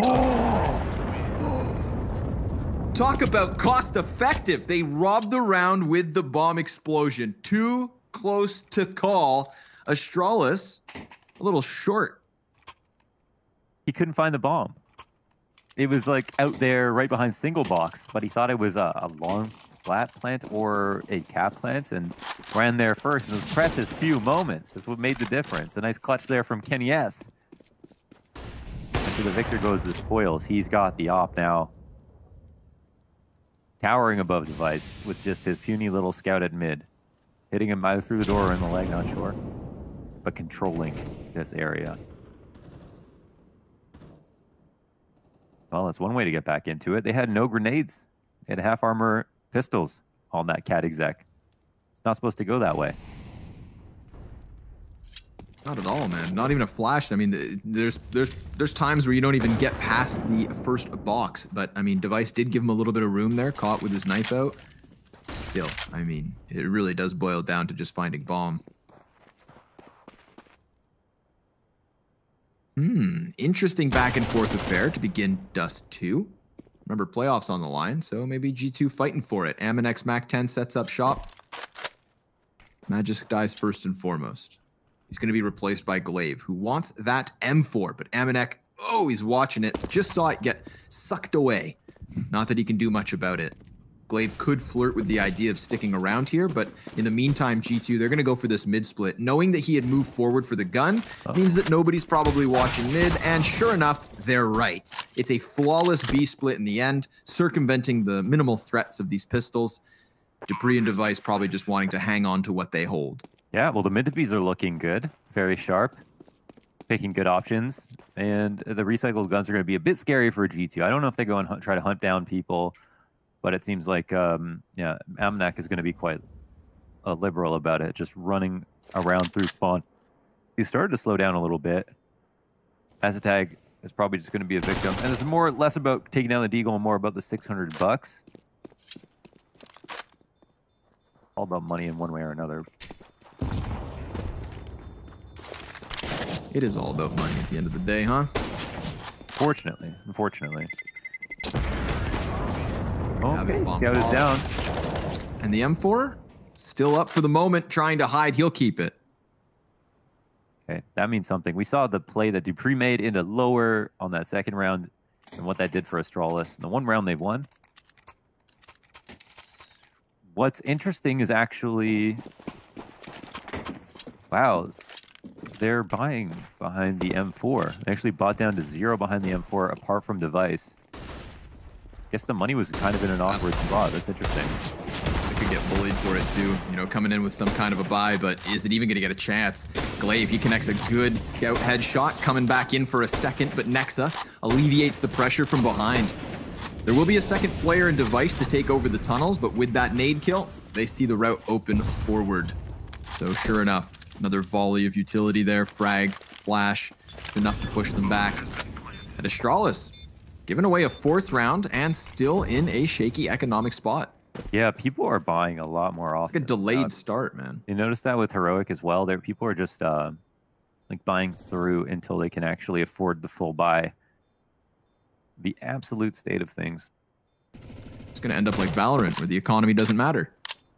Yeah, you don't even notice. Like you actually don't. You don't think about the money as much.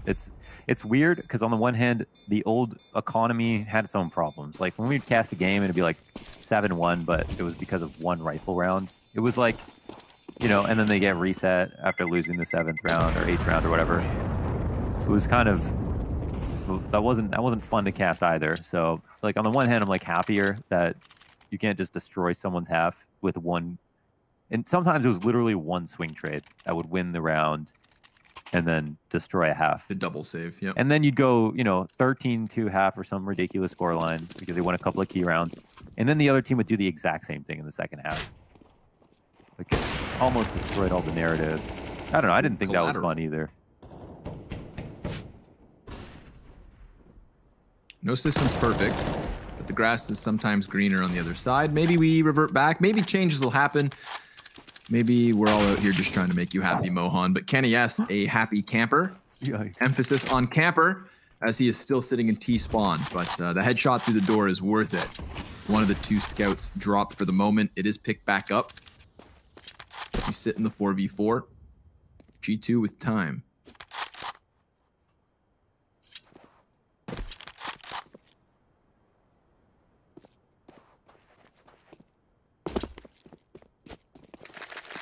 They don't need to make a decision. But yeah, things are quite quiet. Middle control here for the T's. Obviously a much heavier stack towards A. And lately G2 have been trying out mid to B. But this time around, it looks like a cat play. So the odds start to swing slowly back into Astralis' favor on this round. Even if they've got worse guns. Let's see what Easy Tag can do with this plain Deagle. Had the scout to try and support, but Dupree goes down empty-handed. Estetek doing a good job of just buying time here. Pops back up, more damage into Amanek. Kind of primes device for the long-range M4 shots, but Kenny S with the bigger barrel answers that one too. So Kenny with, I would say, some of the crucial kills. He gets back the 5 versus 4 with the kill through door, and then he equalizes. Takes this one down inside a pit, leaves Magisk. Magisk could be trying to get the M4 or looking for a headshot here, but time is of the essence. Hey, and it's close, but no cigar. He'll rattle some rounds down range and probably swap to the M4 as the round comes to a close. Nice parting gift given over by Hunter. But this is G2 Esports with a 4-round lead, 5-1 on the T side of Dust 2. Yeah, kind of, I don't know. It feels like the buying decision was a little strange, but I think maybe they had to double save anyway, so gonna give them the benefit of the doubt. But either way, they get the full buy-in with all of their grenades, the op included, and it's 1-5. But they've just put up a ton of resistance on each individual round. That being said, some of the B plays resulted in G2 not losing too many players. They got Tinias on 7K, Hunter on 4,000. Player out to blue bin on this round, Glaive. He's going to spot him, but he's blind. I'm not sure if he knows for sure. Amanek's going to try to escape. And he'll be successful. His greatest trick, yeah, they'll go up cat. He'll be in the back. Yeah, good. Little presence on long, try and magnetize the defense, but device scoped in. Oh, we didn't see the second player cross. Maybe still a little bit too flashbang to see him. That's going to be the A site over to G2. They've got Amanek inside of the smoke, but the smoke fades and Dupree still with eyes on it gets the man advantage here for Astralis.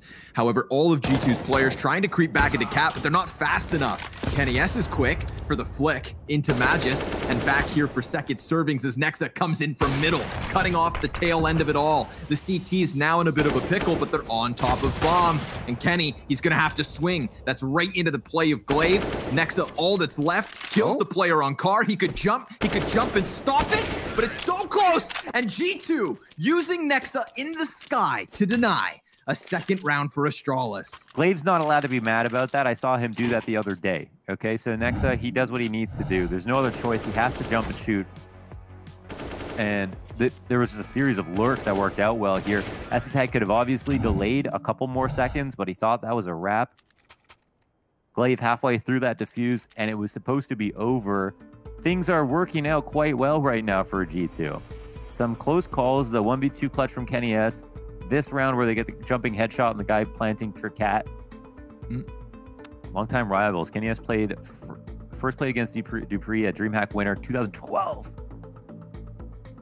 As very games won 16-3 on Nuke. Wow.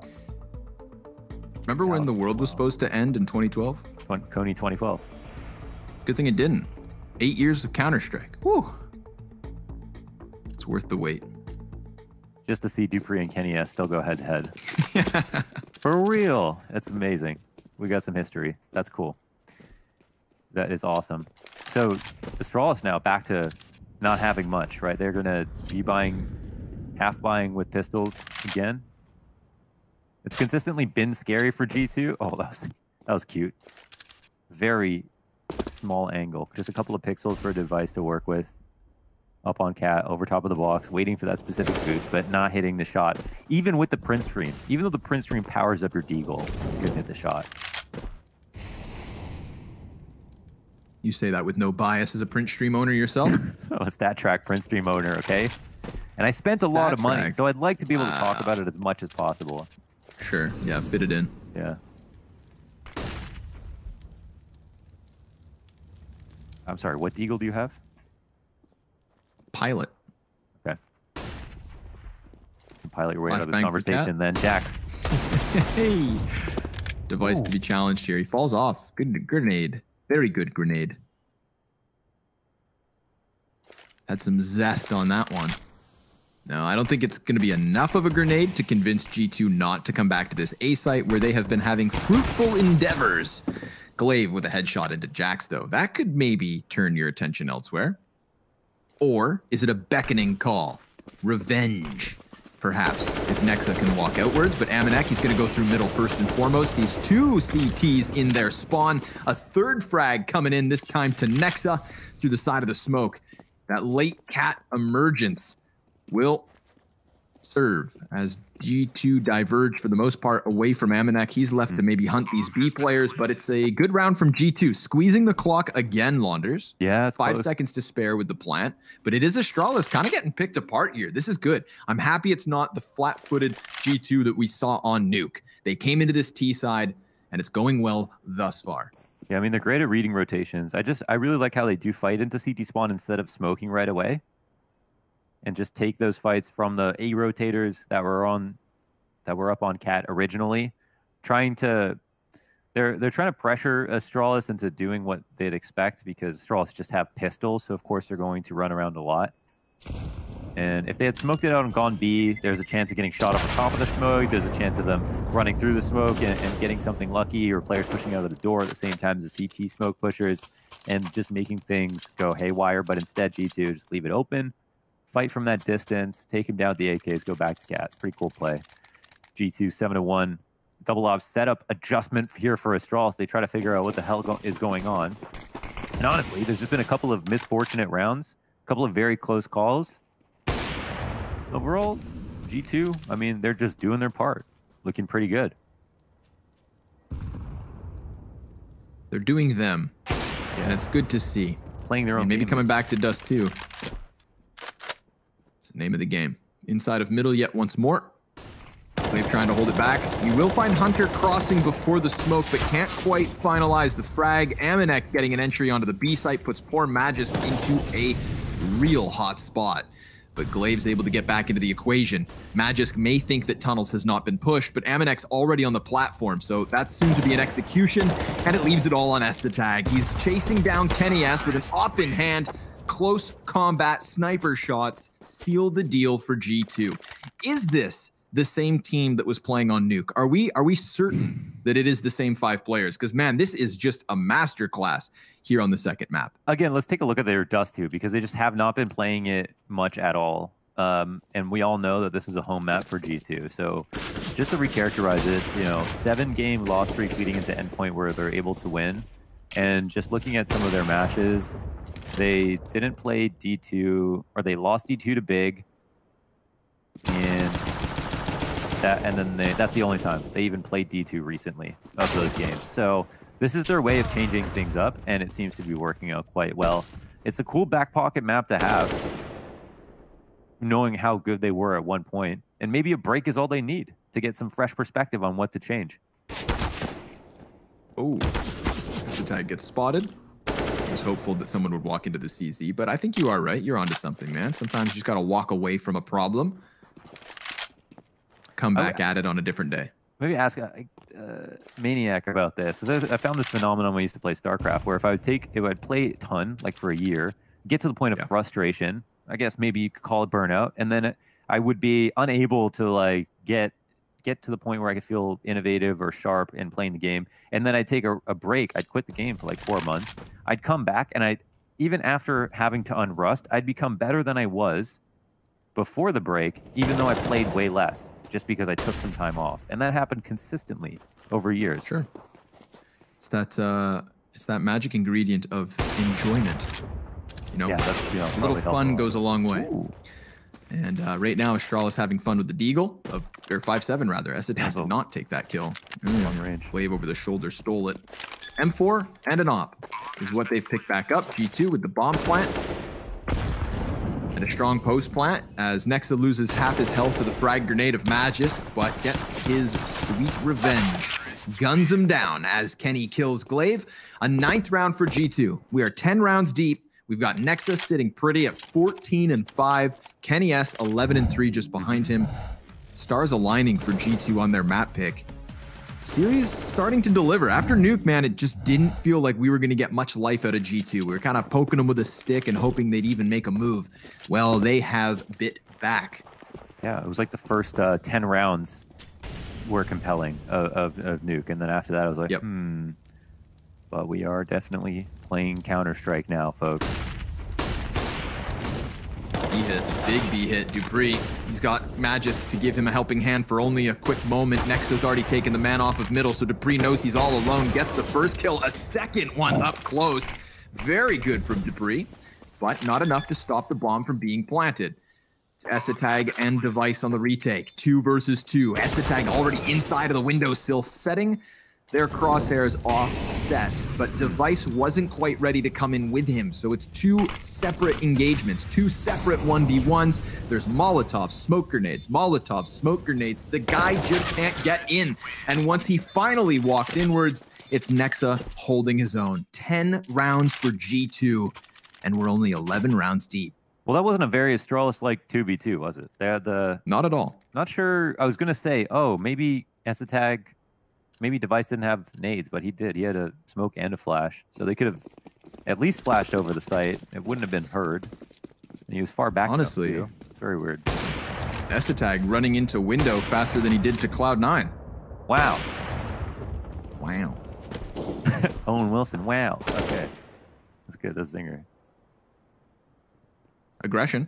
Astralis just kind of, you know, like when you start stomping on an ant colony. Now they're coming out on their own accord. No, I'm not a sociopath. Okay. That you know of. Kenny S is in pit. Deagles, 4 of which, alongside the ump. Everybody's in the right position. They had the info. They knew middle was clear, but I mean, information's half of the game. Headshots, the other 50%, and G2 have all of them. 3 quick kills. Even, oh my god, Nexus shooting corpses. He stomps on anthills. Some men just want to watch the world burn. And now what the hell has just happened? We saw a 2nd round bye to recount. Okay, it's round 12. We're about to be 11-1. A 2nd round bye where Dupree got 4 kills, Essetag got the 5th, and they won the eco. After that, not a single rifle round. There was a couple of weird buys to follow. There's been a ton of bomb plants. There was a couple of weird clutches at first, but everything since then has been won completely on merit. G2 just trading out really effectively, calling the right sites to go to. Kind of just highlights maybe how uncomfortable they were with playing Nuke. But what's confusing, and then the reason why we're so confused right now, because Astralis were playing so damn well on Nuke. Damn, that's a big stat. Astralis. 7 of the opening kills in 7 of the first 9. Whoa. Winning only 1. So, you know, for teams of this caliber, your opening kill percentage is to like 75 to 80 when you're on form. Maybe not the case for G2 right now. Or sorry, not your opening kill percentage, your round conversion based on opening kills. So if, you know, Astralis are winning 1 of 7 rounds or something like that, they're getting the opening kill. That just is like not, it's just not very Astralis at all. that would be a total kind of outlier if we look at some of their other games, and especially even with just their recent games. So that's surprising. A 78% success rate in getting 5v4s, but only a 14% conversion. Right. 14% conversion of 5v4s from Astralis. It's almost unheard of, but that was the first 9 rounds. We're now at the 13th, and we have Astralis on the kill feed. It's been a while, boys, but a 5 versus 2. Let's get the stats on that. This surely must be their second round on the board. Kenny S attempts to get run boosted, instead delivering himself and the bomb into the lying weights of Glaive. It is Astralis with the second round, but it seems far too little to celebrate anything at all just yet. Well, maybe, you know, Zonix here, he loves to see a 4-11 half. So there's still hope for Astralis to get this into the realm of possibility, and for us to forget any of this first half ever happened. But I will say, in defense of, like, you know, against the stats, is just of all of the maps, I would say, you know, Dust 2 is one of the maps where you could see a team win a higher percentage of their 4v5s. It's not, you know, objectively not one of the harder maps in the pool from that perspective. G2 just hit 1 million followers on Twitter. Whoa, that's wow! That just days after Cloud9 too. I like that rap air horn. I was working on it.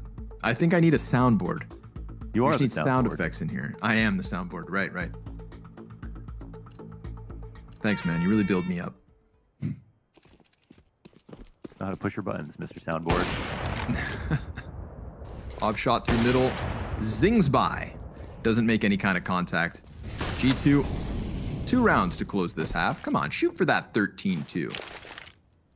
MNX throwing his utility solo towards the B site, smoking off the door, flashing out. Device is going to be occupied with that one. Leaves Glaive inside of the A site instead. No sniper on the cross. We've got Estetag committed towards pit.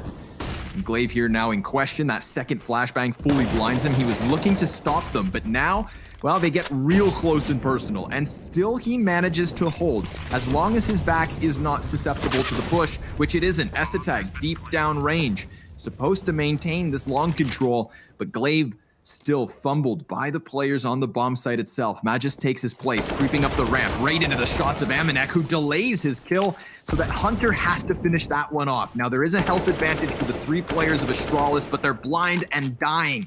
Kenny S and Nexa. Nexa, most notably, coming out late long, besting Estetag, and securing a 12th one here for G2. They will lead by 10 going into the final round of this first half. Device, he was moved from the A site, and because of that, never even had a chance to play. One thing they're doing that's good, that's kind of like, it's just tactically like G2, a lot is throwing the long grenades, but then not committing out. I don't know if that was one of the rounds, but they ended up going up cat fast, and early cat has been very successful for G2. This was also a really great way of working this kill. Hunter, before this highlight came in, he peeked it, saw Glaive on the ramp, then went back behind the default, threw a Molotov so Glaive would run forward, and then peeked again, as opposed to just like standing there and waiting. Oh, wow. Okay. Well, the temporary op has a permanent effect. In the final round of the game, the final round of the half, Nexa grabs an opening, swaps out, auto snipers get dropped behind the fence out back, and the teams will be up 1 player with 1.5 minutes to spare.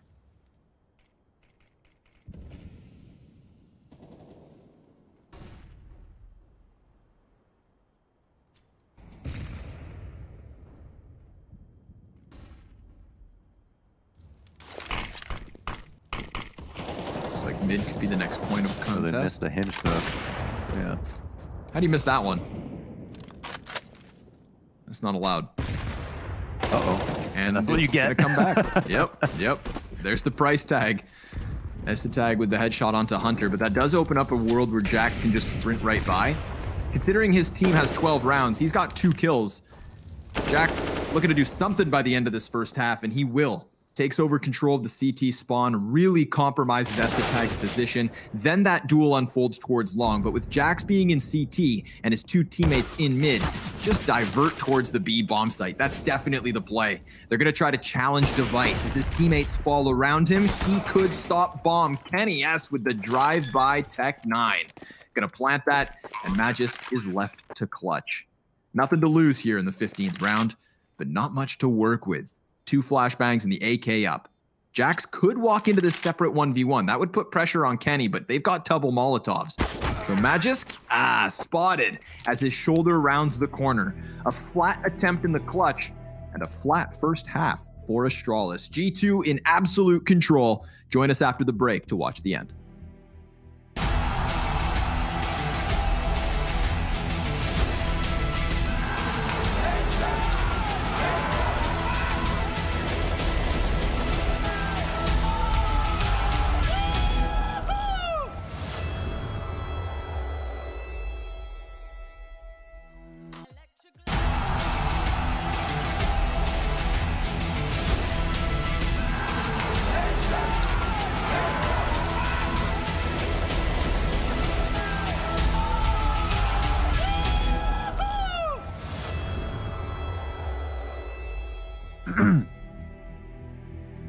I'm going to be blunt. It's 13-2. It's looking real bleak, but there's a reason you should still be watching, because either Astralis is going to make one of the craziest comebacks you've ever seen to close this 2-0 and get to the playoffs, or we've got Inferno coming up soon enough, and we will provide the action on that third map now that G2's woken up. I mean, look at Kenny S. His eyes wide open and his USP spitting fire as he gets that second kill in towards middle. We've got terrorists crossing long, but we've got Kenny S flanking them on top of it. So even though they'll find their bomb plant in the pistol, it's going to have to be the 3v5. And well, they're going to push into Cat, trying to fight the CT side where there's an abundance of them. The defense, full force retake. Kenny S with the 3K.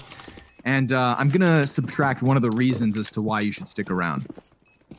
Excuse me. I just lost it. I had to cough 1 second. Don't die on me. 20-7 is Nexa. Can you believe your eyes?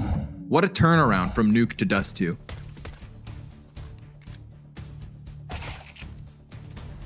I think he did die. Well, more room for me. If anybody else is an aspiring caster, I'm looking for a new partner. I'm sorry. Oh, hey, never mind. Okay, I'm back. I think I might. Okay, I might. You take your time. I'll try not to. Time. That was yeah. Like Astralis, could show up when you're ready. I like it. Bring the heat today. It's a Hell's Kitchen here for Astralis. Yeah. Not quite the walk in the park that they were hoping for coming off of Nuke. But remember, Inferno's up next. That's exciting. And G2 still not done playing with their food. They're chewing on it.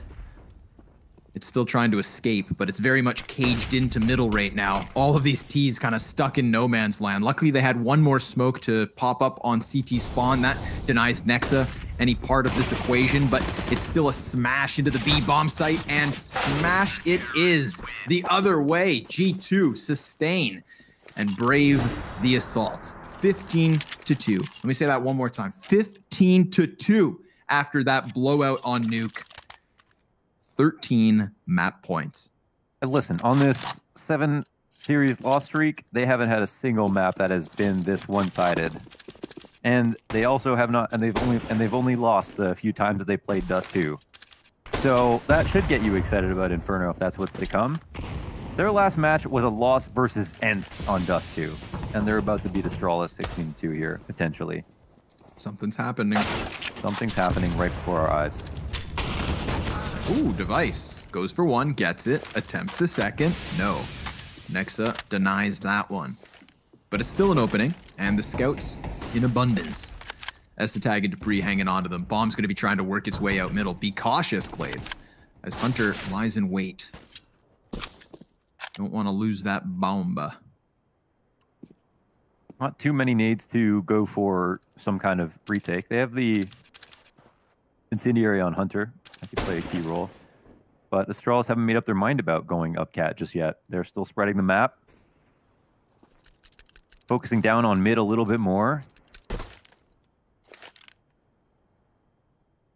S-Attack setting off some fireworks at long.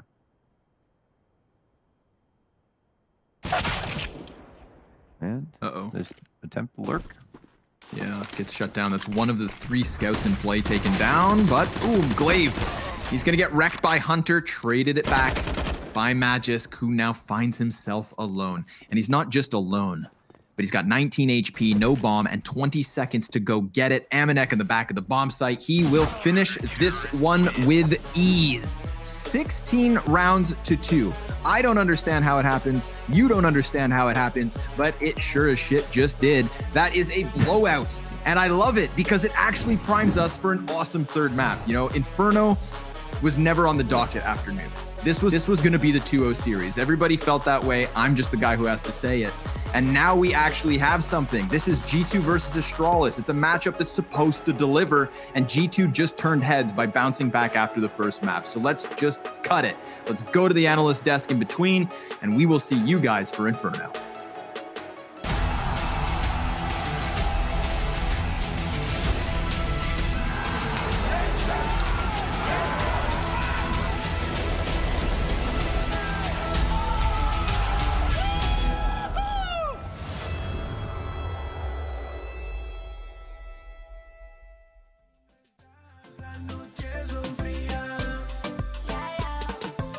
Yo he conocido mucha gente, pero en esta vida todo el mundo te falla. Pero tú llegaste a mi vida y juntos pudimos ganar la batalla. Dame más, un poquito más. La forma en que me ves a mí me pone mal. Contigo yo me quiero perder. Vamos a vernos otra vez. Esa nena mi cura, ven pa' acá. Es que esa nena mi cura, lo que tú me das. Es que esa nena mi cura, ven pa' acá. Es que esa nena mi cura, y yo quiero más. Dime que esta noche tú serás mía. No puedo olvidar lo que tú me hacías. No te demores más, mata esta agonía. Porque si no estás, las noches son frías. Tú eres la vitamina que me llega cuando sale el sol. Esa carita tan linda es medicina para mi corazón. Ya tú sabes, ojalá lo nuestro no se acabe. A tu lado yo tengo la clave. Y por siempre yo seré tu mujer. Nadie da lo que tú me das. Me siento solo, baby, cuando tú no estás. Ven pa' acá, que yo quiero más. Es que no aguanto, baby, no puedo esperar. Mi cura, ven pa' acá. Es que esa nena mi cura, lo que tú me das. Es que esa nena mi cura, ven pa' acá. Es que esa nena mi cura, yo quiero más. Dime que esta noche tú serás mía. No puedo olvidar lo que tú me hacías. No te demores más, mata esta agonía. Porque si no estás, las noches son frías. Sí, baby, tú eres para mí, igual que yo para ti. Desde el momento en que te vi, pienso en ti todo el día. Sí, baby, tú eres para mí, igual que yo para ti. Desde el momento en que te vi, pienso en ti todo el día.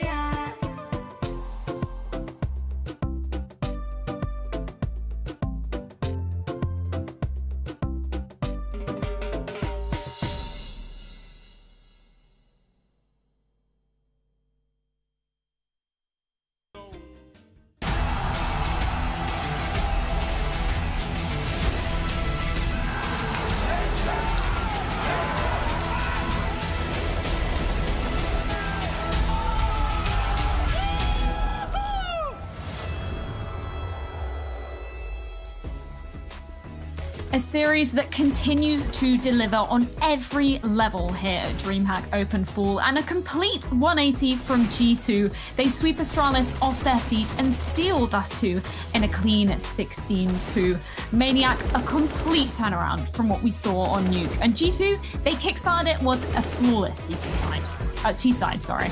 I mean, they say online Counter-Strike is a weird world where anything can happen. Well, in this world, G2 completely turned around that series, and there is a man man that we need to mention from the get-go, it's Nexa. As far as I'm concerned, he is the hero of that map for me. Not only strategically, I think he found almost the perfect tactical plan against Astralis. First of all, focusing on catwalk 2 or 3 times in a row, then hitting the B-bomb side whenever Astralis really had to put 3 players on towards the A-bomb side, and then individually topping the charts, kills left and right. His lurks, specifically in the post-plant situations, he unlocked at least 3 situations with late lurks, either through CT spawn or through long, to really put the nail in the coffin at the end. So Nexa, thumbs up. Tip my hat to you, man. If you can do that on Inferno, we really have a game. Yeah, it's going to be incredible to witness. And we saw a stat during the game, Maui. What was it? 11 opening picks from the first half from Astralis, but only managing to convert that to 2 rounds on the scoreboard. So where were the holes for the Astralis side here? Yeah, Astralis, you think if they get that many opening picks that they're going to just be coming away from that half just flawless, that they're going to be owning. Usually you're going to expect Device getting a lot of those picks, and when he's able to find those, you know, they can just set up into their nice defenses. But the thing is, and what is so deceiving about statistics, is that only 5 of those kills were untraded. Every single time that G2 were actually losing that opening man, it felt like it at least, that, or at least 6 of the times actually, so I do know the number, it was just instantly traded. It's just that it's not that they could set up after that, that it was some nice opening frag that they're able to peel off from the situation, set up into a nice 3-2 defense. It was just G2 coming at them in the wolf pack, just sprinting at catwalk, sprinting in the mid to B setup. And at that point, Astralis, they just couldn't hold on. They would find the opening kill because, you know, usually a guy is good for 1 in some of those 1 and done spots, but G2 were just right on each other's heels. And the pressure that they put on Astralis in those kinds of situations was so great. And even when Astralis did fall back into some nice setups, G2, they made great reads. Like Maniac said, Nexa on those lurks was able in those situations to command his troops to go to catwalk or the mid to B play, but a lot of the times he was the one that was able to, in the late round, swing the tide, to turn the tide when they needed those kind of multi-frag kills. He was the one coming up with it, and the pack mentality from G2 really helped them run away with this one here. And it draws the question for me for Astralis that where is the utility help? Because usually when players are in some of those anchor positions, like at the A ramp, for example, there's flashes that are just raining above them. And for this game, it felt like Astralis maybe just weren't setting up some of their anchors in positions that you would usually expect. So I don't know if that was maybe due to the economy, or maybe just the flashes coming out a little bit too early, or maybe just straight up G2 just hitting their shots anytime they needed to. Yeah, and I think that perhaps leaves some question marks going into the 3rd and final map of this series. It's going to be Inferno. Just yesterday, Maniac, we witnessed Astralis clean up a marathon series against Heroic, again, incredibly close on this very map. So I'm wondering, if you're G2, how should you be continuing the momentum that you've just found on Dust 2 coming into this map? Well, weirdly enough, I don't think you should focus on this too much. Individually, you're feeling confident. If you're Nexa, you're in the zone right now, but this is going to be a much more tactically battle than it was on Dust 2. Granted, the skill was enough. They could play the simple Counter-Strike. Now you're moving on to Inferno, which famously, for the longest time, was Astralis, I don't know, Eden Garden, you could say. Everyone was removing Nuke against them, so they got to play Inferno, and they had that crazy streak. What we have seen from them versus Heroic, to me, that's the good old Astralis, which means very clean, not giving away kills, protocols left and right to make sure they're taking the first areas of the map without any casualties. And G2, I can tell you this from talking with Malik, they know how to play against Astralis on Inferno. They know that they have to be careful in the first 20 seconds. Yeah, I'm so excited to see what they're going to be bringing. And I like the point you bring up there about the confidence, because they found it on Dust 2. We know G2, some of the players on here, like Kenny S, such confidence players, such emotional players. So I think this is going to be an absolute banger of a map to close it out. But that isn't all the action that we've been witnessing here at Dreamhack Openfall. We actually have 2 other games going on at the same time. Vitality versus Fnatic. We checked in with that earlier, and it's actually gone to 1-1. Vitality managing to clinch it. Look at this ace from Masuta. Absolutely beautiful. All right. I could see Vitality bouncing back from that first map deficit. I didn't think they would destroy Fnatic on map 2, but it bodes very well for the viewers watching that game now, a 3rd map. And now we see FaZe. Something tells me they've been a little bit annoyed by the loss of that first map. They just wanted to make a statement. Listen, it was nice to play with you. Now let the big boys play. It's incredible as well, because it's 1-1 across all of the games here. So the playoff deciding games, they're really going the full distance. And I'm looking at this FaZe versus Saw game, Maui. You were saying FaZe not too comfortable on Nuke usually. So potentially, we're going to be seeing a lot more from FaZe coming into this. Yeah, I think the final map there is going to be Train. So that's one that FaZe are not known to be great at, but it is one that they have shown some promise lately on. So they, in fact, were able to choose the decider there between Overpass and Train. So if they got the choice to actually play Train here, I assume that they're going to be coming out hot once again. That being said, Saw, that's not a map that they're too unfamiliar with by any means either. So it's actually been one of Saw's best maps. So this is a little scary for FaZe here in an elimination match. It's been such an exciting day of Counter-Strike here at Dreamhack Open Fall. Of course, it is not done yet. G2 pushing it to a third. It's Inferno after this.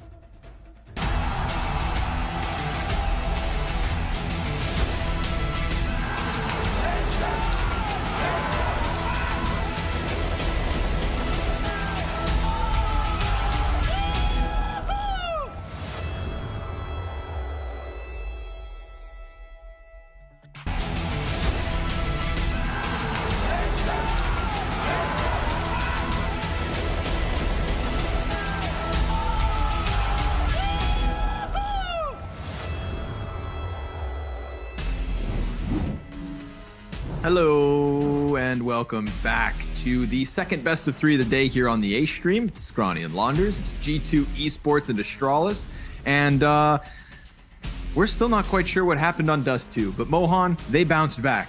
They bounced back in convincing fashion. G2 do have a little life left in them, a little French je ne sais pas, and well, are you ready? Because it's Inferno. Yeah, I mean, this is the perfect end of the series. Like I mean, G2, it was a home map for them on Dust 2, but recently they've been losing it. Suddenly, they 16-2 Astralis, their biggest win in recent memory. They're on for the series. I don't know. They're standing in the face of statistics right now, so maybe they break some more ground here with Inferno. I would love to see that be the case. But I think Sure. I think Inferno will be even harder than Dust 2. I think that's fair to say. Okay. Now, luckily, it's not like they just barely walked away with a win on Dust 2. So even if it's harder, you know, it could be 10 rounds harder, and they would still win 16-12 or something like that. Point being, it was a blowout. This one's close. I'm all for it. It's Inferno. It's meant to be close. It's meant to be the provider of golden map 3 experiences. Very fond memory here on Inferno. So let's buckle in for it, folks. We're at the minute mark in the first pistol. We've got to reel it back. It's the start of the game, not the end of the blowout. And for that reason, lots of games ahead. Yeah, it's an interesting setup here on the CT side. Almanac just showing face and dying, but no one's biting just yet. We've got 2 players back on the B site. They could lead them forward here. Kenny S, will he end up just dying to the boiler player? No, he actually grabs a frag. And now I think this is where things get very interesting because they could go back to B. But again, there's still 2 players camped out here. I don't really know who this favors. It's a weird one, right? Yeah. 2-2 setup here, but at least the Molotov gets extinguished by the smoke, so Jax isn't look at panicking. that. Kenny's committed. They go for the split. The old wraparound. Going around through CT spawn. Device going to lead the charge up from Banana. And the defenders on the B site, they've got 10 seconds to just hold this bomb off. Nexa dies empty-handed. Hunter, he comes in, but he gets a good idea as to what Glaive's up to, giving chase all the way back. Glaive with the jumping headshot. None of this makes sense, but Kenny S with 3 on for the ace. Has to figure out where they're at, and Magis blasts him into the depths of the golden pond. Oh, baby. Astralis, what is that? Was it a good round or was it a bad? Like that's the weird part because the Astralis, they take so much time that there's question marks as to like, did they give themselves enough time to make a play like that? But then they also get there in time. And if Hunter, he gets the kill onto Glaive, it's a whole different round, really. Glaive gets the jumping kill on Sandbags after having to fall back while reloading. It's strange. It almost worked out really well for G2, leaving 2 players back in the site. But you gotta like the call from Astralis to, first of all, just take Arch in that way, just like read the setup perfectly. I just don't know if they felt like there was gonna be 2 players still in B or not. Right. That's the question mark for me that we'll probably never get the answer to. But What's crazy as well is even if there was 2 players in B, I think it was Nexa who was back by Coffins, and he gets kind of caught off guard by Glaive being through construction. And it's not like he could get that 90-degree one tap to the head. He gave chase to Glaive knowing how lit he was, but Glaive just barely, like 3 times, gets around corner after corner into the jumping shot. Gunner, I know you're out there. I don't know if we have the replay for it, but seeing as things are slowed down here with a tech issue, I would love to see how Glaive managed to pull that off. I mean, that was Hunter, wasn't it? Who was chasing around the corner? Hunter, right, sorry. Yeah. But yeah, it was like Hunter didn't even play it badly. It felt like he was going to kill them at every single turn. But it was just, it was never enough damage. Yeah. Yeah. And had that not happened, like let's say that engagement is an instant headshot, right? He hears Glaive running, turns and snaps him. Oh, thanks, Gunner. So he's reloading. Hunter's like right on his tail. And then had to be like that. He does love a jumping shot. Sometimes it be like it do. Yeah. But point being, of course, if he's not so distracted with that Glaive kill, don't forget there was like, what, 6 seconds on the clock at that point? Yeah. If he's able to focus on the bomb site itself, then that's something. But let's take a look at another game. Stododo here on the B site. A 1v3 by the looks of it. This is Saw versus FaZe Clan. Saw has a map advantage. They won the first map of that series. Looked like FaZe just closed their second. So 1-1, kind of where we are as well. Huh. Fancy that. Yeah, that Dust 2, I guess Dust 2 is the key for bringing back a series these past 2 games. Great lighting here. Is that Hunter? Yeah, man. That's like an angsty teenager. Hunting in the dark. Screen's back on. Maybe because he's restarting his PC. Oh, it would that's make probably sense. what it was. Wait, how would we have his camera then? Oh my I'm not god. going to ask the hard questions. Maybe he's restarting his monitor. That reminds me of when like my mom didn't really know how to use a computer when I first got one. I was like 12 years old, and she got mad at me for being on the computer too much. She'd walk in the room, and then she'd turn off my monitor, and then assume my whole computer was turned off, and I'd make a big scene. Oh, damn! Turn off my computer. Come on, mom. And then I just flipped it back on. She left. Oh, I was such a bad kid. Luckily, you've made up for it since. That's true. All right. I guess we're out of freeze time is going. Okay. We're into it. Well, welcome back, everybody. Thank you for your patience. Hunter's going to get closer and closer and closer. And he's close enough now. Close enough for G2 to kick off this second round of Inferno. Astralis pick up the pistol. G2 coming in with a little curb purchase, picking up what they will. Deagle's in the mix.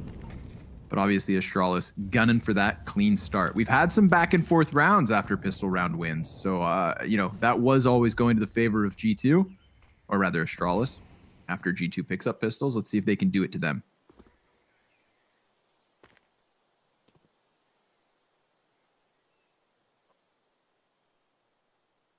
What's interesting about Device's position on this map, he's always the guy who goes out towards B and takes a ton of damage and tries to hold back when they push, plays a very key role. And it's quite a scrappy position for the kind of player Device is, usually just a star player who hangs back a bit, but Crazy Trey's going down in mid as this setup has been given up in Almanac. He's got the Zeus. He's up close, but is it going to go off of footsteps?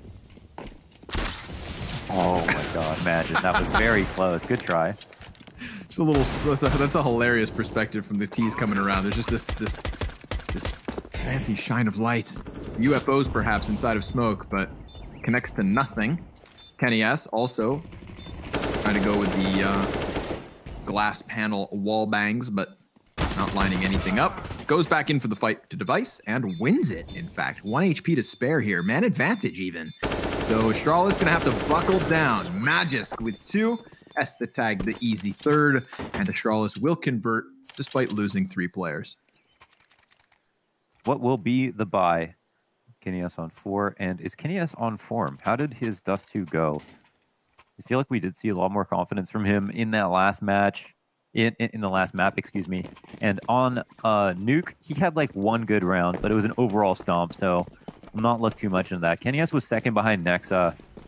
Nexa had a 1.94 rating on that map. 125 ADR. Holy smokes. Woo.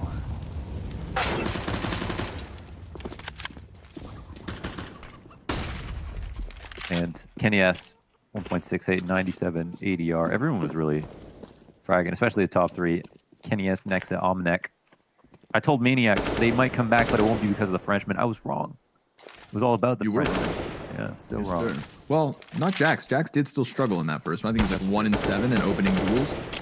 But hey, when you win 16-2, not all stars have to shine. Here we have it. Astralis about to make mince meat of the CTs set up on B. Glaive jumping across towards Coffin. Actually gets stopped by the P2K. Dupree trades. 50 seconds left over. They're starting to size up the threat here. Damage being done in both directions. But nobody from Astralis, from Banana, actually having to fully commit. You know, they size up, they get their trade frags, and then the bomb moves over to the point of which it can't return. Jax, the man to bring it all back. Dupree's sitting on the 3K. Will he get the 4th? Or will Jax wipe the floor with what's left of Astralis? Kind of has the element of surprise here, but there's plenty of eyes up from Astralis. So they should just easily trade frag once he comes around this corner. Boom! Headshot. Focuses forward towards Device. That AK now in hand makes things a little bit more interesting, but here comes Dupree from the troll hole. He pops up, hey there, and takes that 3rd round for Astralis. Yeah, critical moves by Dupree, 4 kills on the round. Astralis up 3-0, but Kenny immediately grabs onto that op. There's a good amount of damage, though, once they get the 3rd kill, especially. Yes. To keep Astralis at a constant deficit, Clave down to 0, everybody else 1 to 2K. In the bank. Opening setup, lean towards B. Next is going to spot the Magis going logs on this default, and they get a huge amount of damage off of him because of it. Great nade. Then they back up. Is that enough for them? Are they content? Seems so. Obviously, Astralis kind of doing... They did this on Nuke a lot as well, man. Just leaving bomb back and kind of filtering across the map. Sizing up. Seeing what's open. Wow, they've really... Like, Arch has been open for a little while now, and it feels like Astralis are thinking about abusing it. Device also gets a kill on Kenny S. I don't even know where that came from, but that's an op down. B-site, sir. Going for the cross peak. So because of that, they don't expect Nexa to be in the exact same place as Kenny's corpse.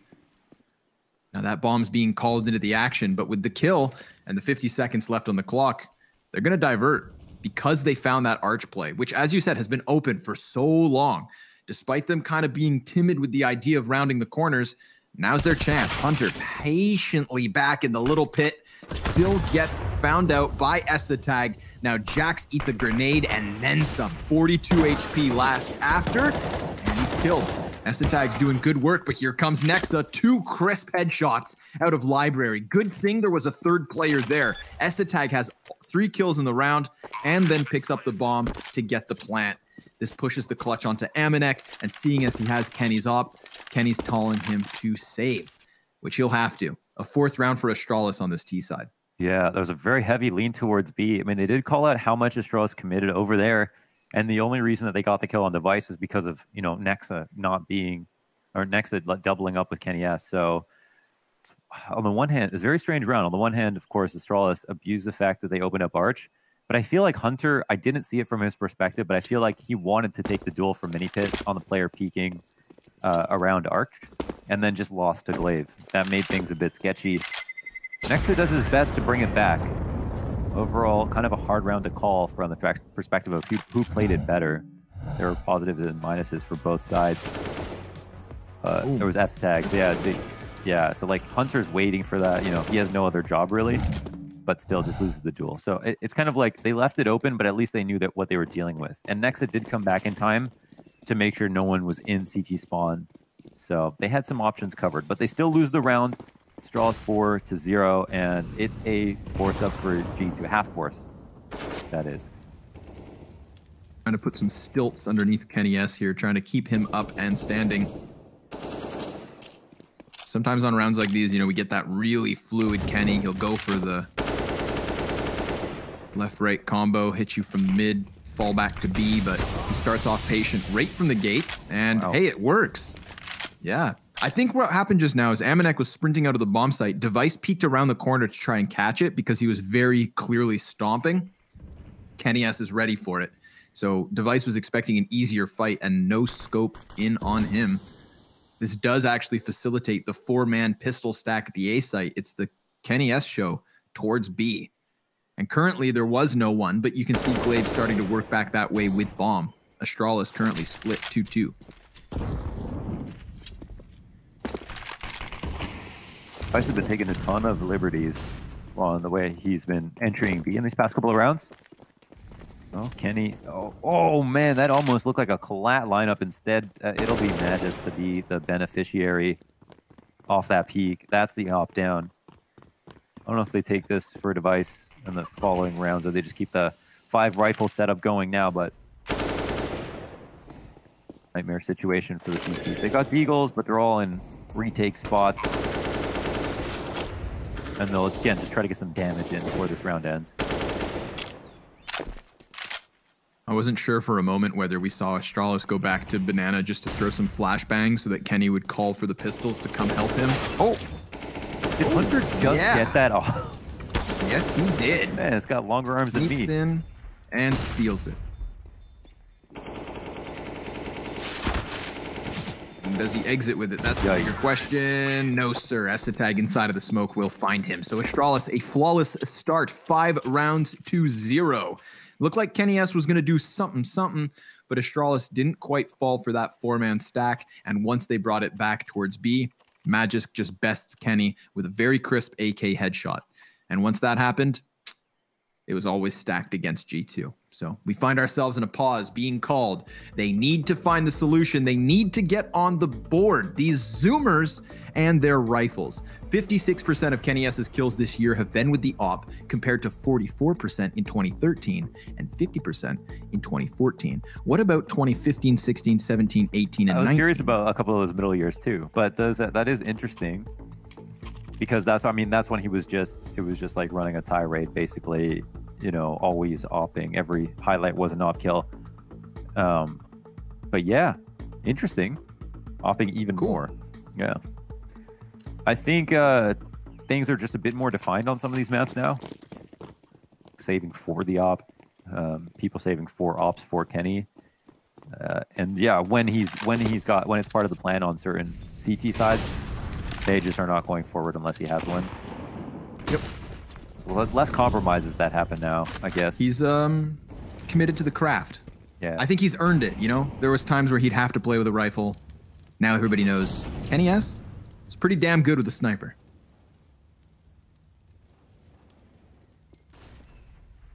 Narrow angles being held towards apps. They won't find anything over there.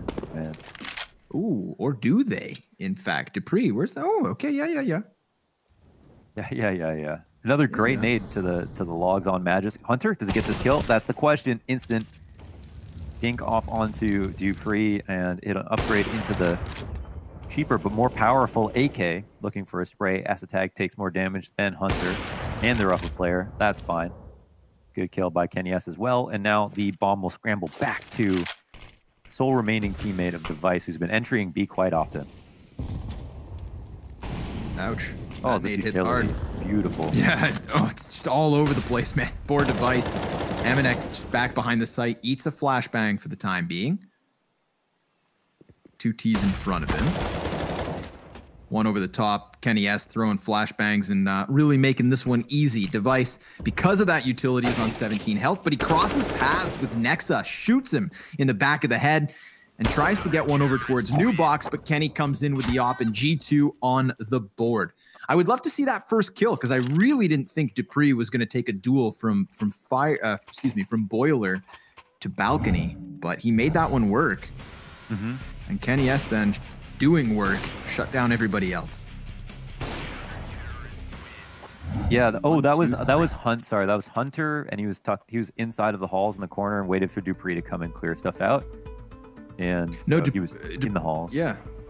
Was he in the hall? Oh my goodness. I thought Dupree was in Boiler, got the kill out Balk.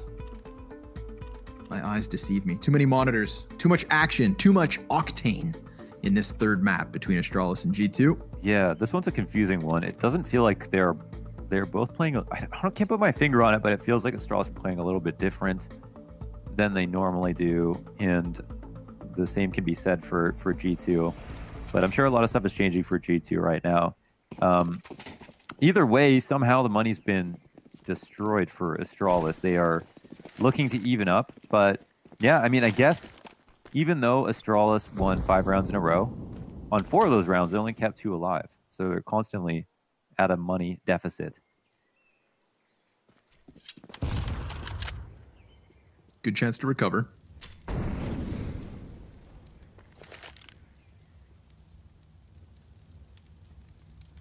But with what? Flashbangs and frags. All that's left over at this point. They could just crank the dial out of nowhere, come sprinting into this A site and try and take them by storm. That's exactly what's going to happen. Hunter just trying to reel back into cover. Does get into Arch in time. Holds his ground with a 2K. Magisk will best him.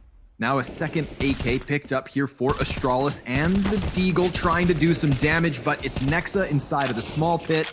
And now Magisk, relegated to the bomb site, is skewered by Kenny S. 2 kills for him once he shows up. And is he ever showing up, Mohan? 10 kills, 5 deaths for Mr. Kenny S.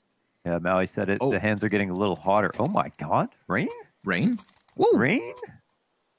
Okay. When it rains, it pours. Man, he might get Coach Loud next. Oh, sick. Heavily requested. Okay, so Maui said it. You know, they don't want to have Kenny S get that hot hand, but on CG side Inferno, I mean, he can be everywhere if he's smart enough, and it seems like he is. He is right now. His brain is bulging.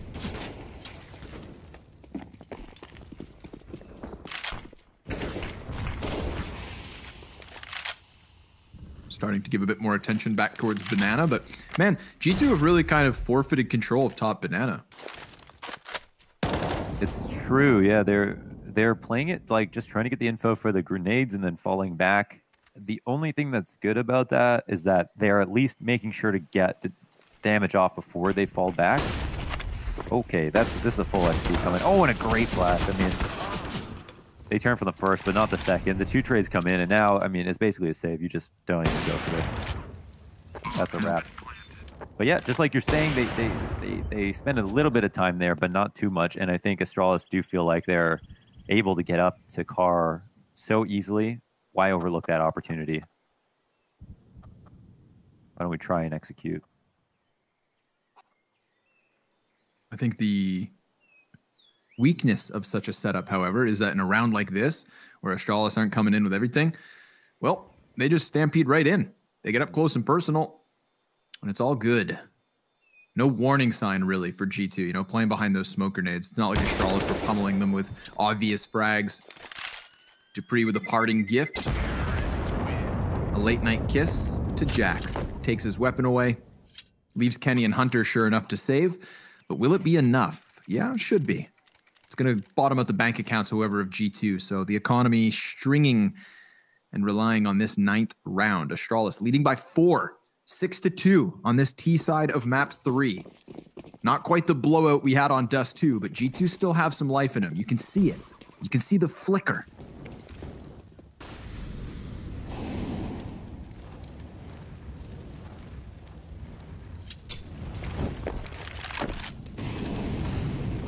Draws were quite hard to read there. I think I don't know if they threw any nades to clear out top car if that smoke came out. So I think they might have wall cleared it and there was no one from G2 there. So there was their call out moment, and that was what made it hard for G2 to pull any rotate.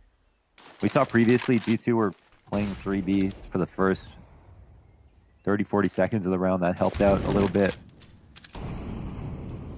At the moment, they're feigning the retake to top car. Kenny S moving out for a pick device. Will he be a victim? No, he's gonna end up falling back, and they'll trade glances, but that's it. No damage. They're just sizing each other up.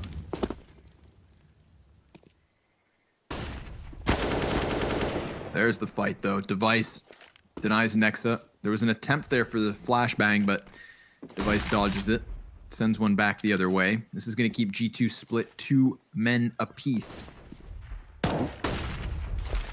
There was a chance there where they tried to re-aggress into Banana. Maybe they could have cut off Bomb. Maybe they could have killed a couple players, but inside of the smoke and fire now, it is G2 to make the call. They're going to hard rotate over to the A site, but is it fast enough? Jax sees nothing. Hunter in the site is dead immediately. All of Astralis arriving on the bomb site in good time. Sure, Jax will get one from Pit, but that's it. It's similar to the last round where once Astralis make their move, they overrun the site so quickly, there's not even a chance to justify the retake even. Yeah, that round is so strange, man. There's been a number of these, but basically you could see the communication was off because I think Almanac might have been he was standing there in front of the smoke at top Banana or inside the site, and then I think Nexa mollies behind the smoke where he's standing, and then he has to fall back. But Astralis weren't coming into the B site. B top of B site was smoked as well, and Almanac surely knew that. So not exactly sure what happened there, but the entire time it was Astralis running towards A, and if for whatever reason they don't know that it's not B, then that might be why they get caught off guard over there. So yeah, strange gap of the communication. Not exactly sure what happened, but Astralis took full advantage of it. And from Astralis' perspective, I mean, they're just like, it's like they're going dead silent and then suddenly just charging. And it seems like it's very difficult for G2 to read. They also, G2, to be fair, tried to get the info at the top of Banana, flash retake it, and took that peek twice, once with an AWP, once with Nexa. They just lost the duel with Nexa. And sometimes that can be a bit too much. But what's this? A successful force? Or half by? Looking good. Yeah. Kenny's got one. Hunter with the Huandig. Magic's got Bomb now. And he heads towards B. Astralis had a player per extremity. The bomb carrier had to make his choice. Nothing personal, Dupree, but he starts to walk back now as well. There's a world where they get into this B site. It would be a 3 versus 3 if they wait long enough for Dupree to show up. And of the 3 players in this position, it is the AWP and the AK included. 2 of 5 players with primaries, both of which on this bomb site. Kenny S up close, dying to Magis. That could accelerate the execute. They see Nexa on the Deagle, but we do have Amanek here on the rifle. He's above second oranges, just trying to hold the line. Device swings wide and dies first. Nexa with the headshot on the Deagle. Dupree has a chance, but it's Amanek to swing this one back. Good thing both the weapons were on that B bomb site. G2 stacking appropriately and winning a round they had no business really taking. They've been using a forward player as kind of a bait. I mean, this is really just a mechanical showcase for Nexa, of course. Trading out, ideally they go 1 for 1 there, but Nexa grabs 2 and Almanac goes ahead for the 3rd kill. That one's a lot easier because they're already rattled, but yeah, they're trying to lure them forward into B by presenting this first fight early. But after they lost Kenny S, I mean, that's just not the one you want to lose. It's a little bit dangerous at that point. So yeah, it's very gambly. It's very 50-50. It looks like this first some of these side executes. Wouldn't have been surprised if Astralis won that round at all. Turning their attention towards top bracket. Magis is turning up the tempo as well. Not for that incendiary. I think he flies around the corner. They're smoking into CT spawn now, and it is a gap in the defense at Arch. G2 are taking Hall's control, but man, there's no telling what's going to happen on this round. Oh, damn.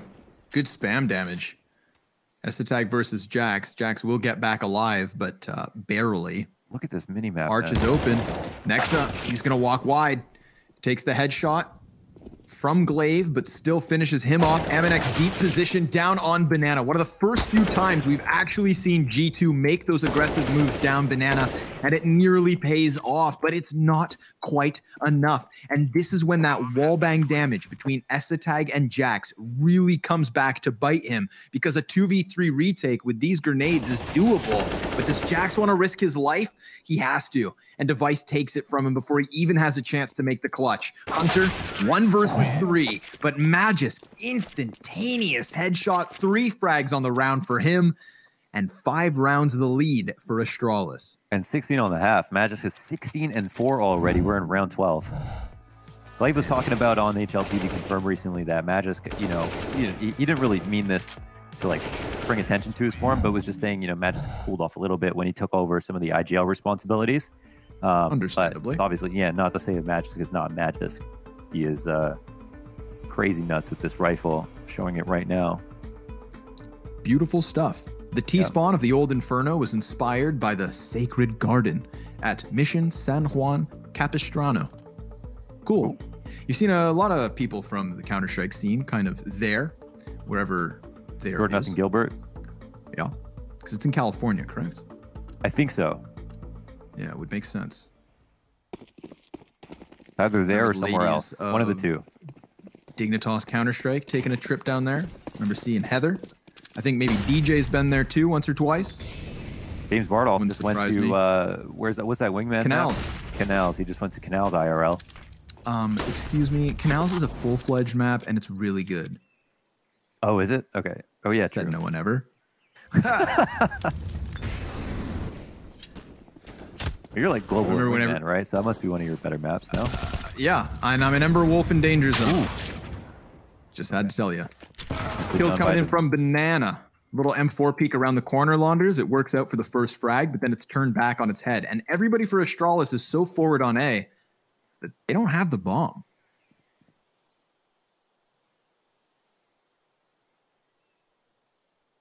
I'm like trying to Awkward sneak into, spot. Yeah, very awkward. Like, yeah, I mean, if not having the bomb with only 3 up, but like, who are they going to give up in the setup? Probably S-Tag. What happens? Could G2 kind of give them this? They're just sitting and waiting. They're so trying. if they go, yeah. Yep. Yep. The time is not on their They- side. Didn't want to give away the control they had fought for because they know that it might not be as easy to retake once they have left here the first time. Yeah. But somebody has to leave for bomb. So in doing so, maybe they redirect over towards the B site. Who knows? Nexa, he is hiding behind car. Here's Glaive with the utility and just shoots him in the back of the head. That's 2 rounds now. Either Amanek deep on logs or Nexa now behind the vehicle. That things go well for G2 on the Banana aggression. But it's back from short A. The Astralis still stay and try their damnedest to get in here. Amanek pops up from the little pit, but S-Tag has the bomb site, the bomb, and potentially the plant. He comes off of it. Now he needs the kills. He gets the first and had a chance at Nexa, but it comes to the 1v1, and G2 find a 4th. Yeah, he had a chance at the duel. Of course, he could have planted, got spammed down, decided to go for the round win, doesn't grab the round win.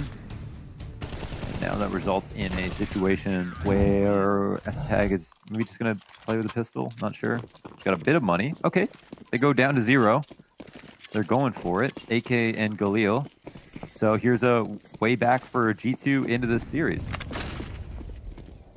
Double op setup to top it all off. Almanac and Kenny S split up now. They don't really have to stack anything. Oi. Oh, yikes. Okay. Hot tamale. Good Deagle headshot. It's a way to start the round.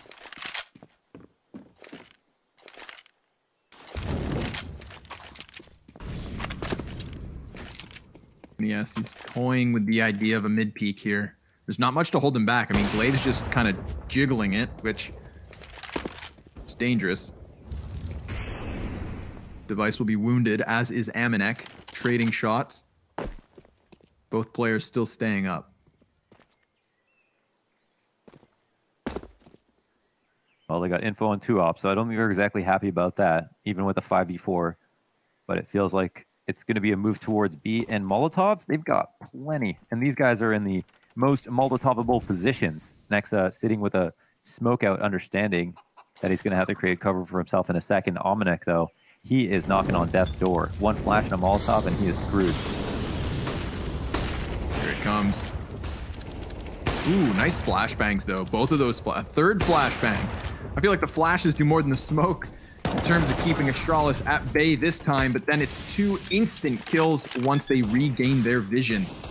Look at the damage, though, across Astralis. I mean, there was a chance here where this one slides back the other way, but it will be a 9th for Astralis. Kenny S and Jax having too much to lose to try and justify this 2v5. I mean, let's be real. This half really kind of lingering above G2 like a guillotine. They can see it wavering in the wind, but it's yet to fall just yet. They need to squeeze a couple more rounds out of this half and then hope for a good offense. Yeah. The two problems right now is when G2 go for bottom B control, Astralis are always abusing Arch to B and consistently calling that out because obviously Glaive is just going to do that every single time. And then, yeah, the other thing is when they don't, these full B execs are just hard to deal with. This was a round where they barely had any good guns, but it was just all about nades to create space. Even with the good counter flashes from G2 on the site, it almost felt like the op was holding them back. I mean, Omnic had to find an opening basically as they were crossing, not when they got across. So, also kind of a strange round to look for information out of Halls with the two ops in hand. But that being said, they maybe still would have been in a 2-3 setup and still been equally as weak at B. Kenny goes for an early pick, but not too flamboyant of an initial peak because there's nobody there to help him, Lunders. It is very much just Kenny S alone on the B site. 4 members up for G2, which means they can definitely justify a risk. And Jax does exactly that, pushing on his own into the apartments, able to open up shop versus Essetag. This is a great start for G2, but they have to close the round. And that could include putting a second player over towards the B site to lend a hand to Kenny.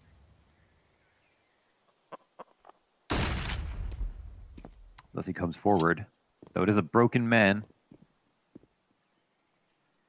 Jax on 13 HP. And Kenny, what kind of lines does he have? The boost. Oh, it's into the leg. The boost keeps him alive. Try. Kenny S is low, but Jax and Kenny S combined about 30 HP. Kenny S will make the big rotate around, but Kenny S and the S is for Swift. He'll find that first frag and stay alive with the man advantage. S is for Swift. The S is for Suave. Probably also Stellar, because him getting that second kill gets the movement forward here. Look at G2 feeling a little more invigorated than their last retake attempt. Kenny S wanting to put the fully HP'd players in front of him so he can just give Overwatch. Bomb ticking, more than halfway gone already. So here it is. The retake attempt from Amanek gets shut down and nobody else is actually making a move. It's as if they don't even have time already. They're trying to get out from cross, but they can't. It gets completely culled, completely cut down by Glaive. Kenny maintains the AWP, but a 3-piece from Astralis' in-game leader gives them their 10th, Well, leading by 6. Yeah, that's not a good sign, is it? They did not have enough time to win that round from the point of that execute. Yeah, could have just saved for this one. So communication was a bit jumbled up. It was actually a decent start to the round despite losing Jax, having Kenny get the kill. Again, it was 4v3. But they didn't just move forward with the nades. So it's been a strange one. Good to see the tack timeouts being called to get things sorted out. See what they can do better. I think if there's one strat I would like to see is them do banana control, but then have a double arch setup and see if Astralis will try to take over arch and then maybe somebody be in cubby, someone would be on the other side of it to draw attention away from it and see if they just die lurking, because it feels like Glaive has been trying to exploit that whenever it's open. Looks like with that 4K from Coldzera as well versus Saw, that even with them winning that first map, the tenured, experienced players of FaZe Clan starting to take that third map away from them. Could have been a crazy upset, of which we've had some already here. Dreamhack open fall. But looking back honestly, at good. Yeah, they are. It's nice to have those up-and-coming Tier 2 teams in Europe. Next up. That's a blowout. He Finds just a headshot. Hunter, he just walked through the smoke. Yeah. No smoke, no flash, no help. Nope. They're Just Astralis advice, blunders. B-sides. Yeah, that's true. They can do what they want. Allow it.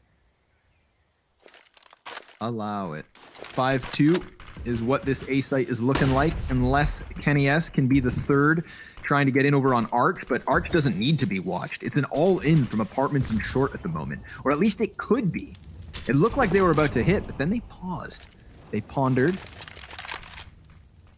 And they wait, because Kenny S just got into position, as if he knows that Arch may not be needed here, but then he's called back towards it because the smoke grenade fades. So in Astralis doing this, I mean, unless they give time for Kenny S to peek mid, they could just hit the bomb site.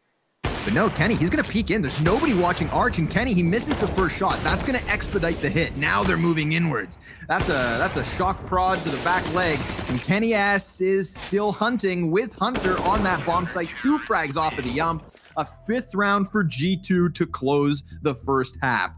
But I mean, 10 rounds for Astralis on the start of their defensive side. It's an uphill battle for the Frenchman and co. Join us after the break to see how it goes.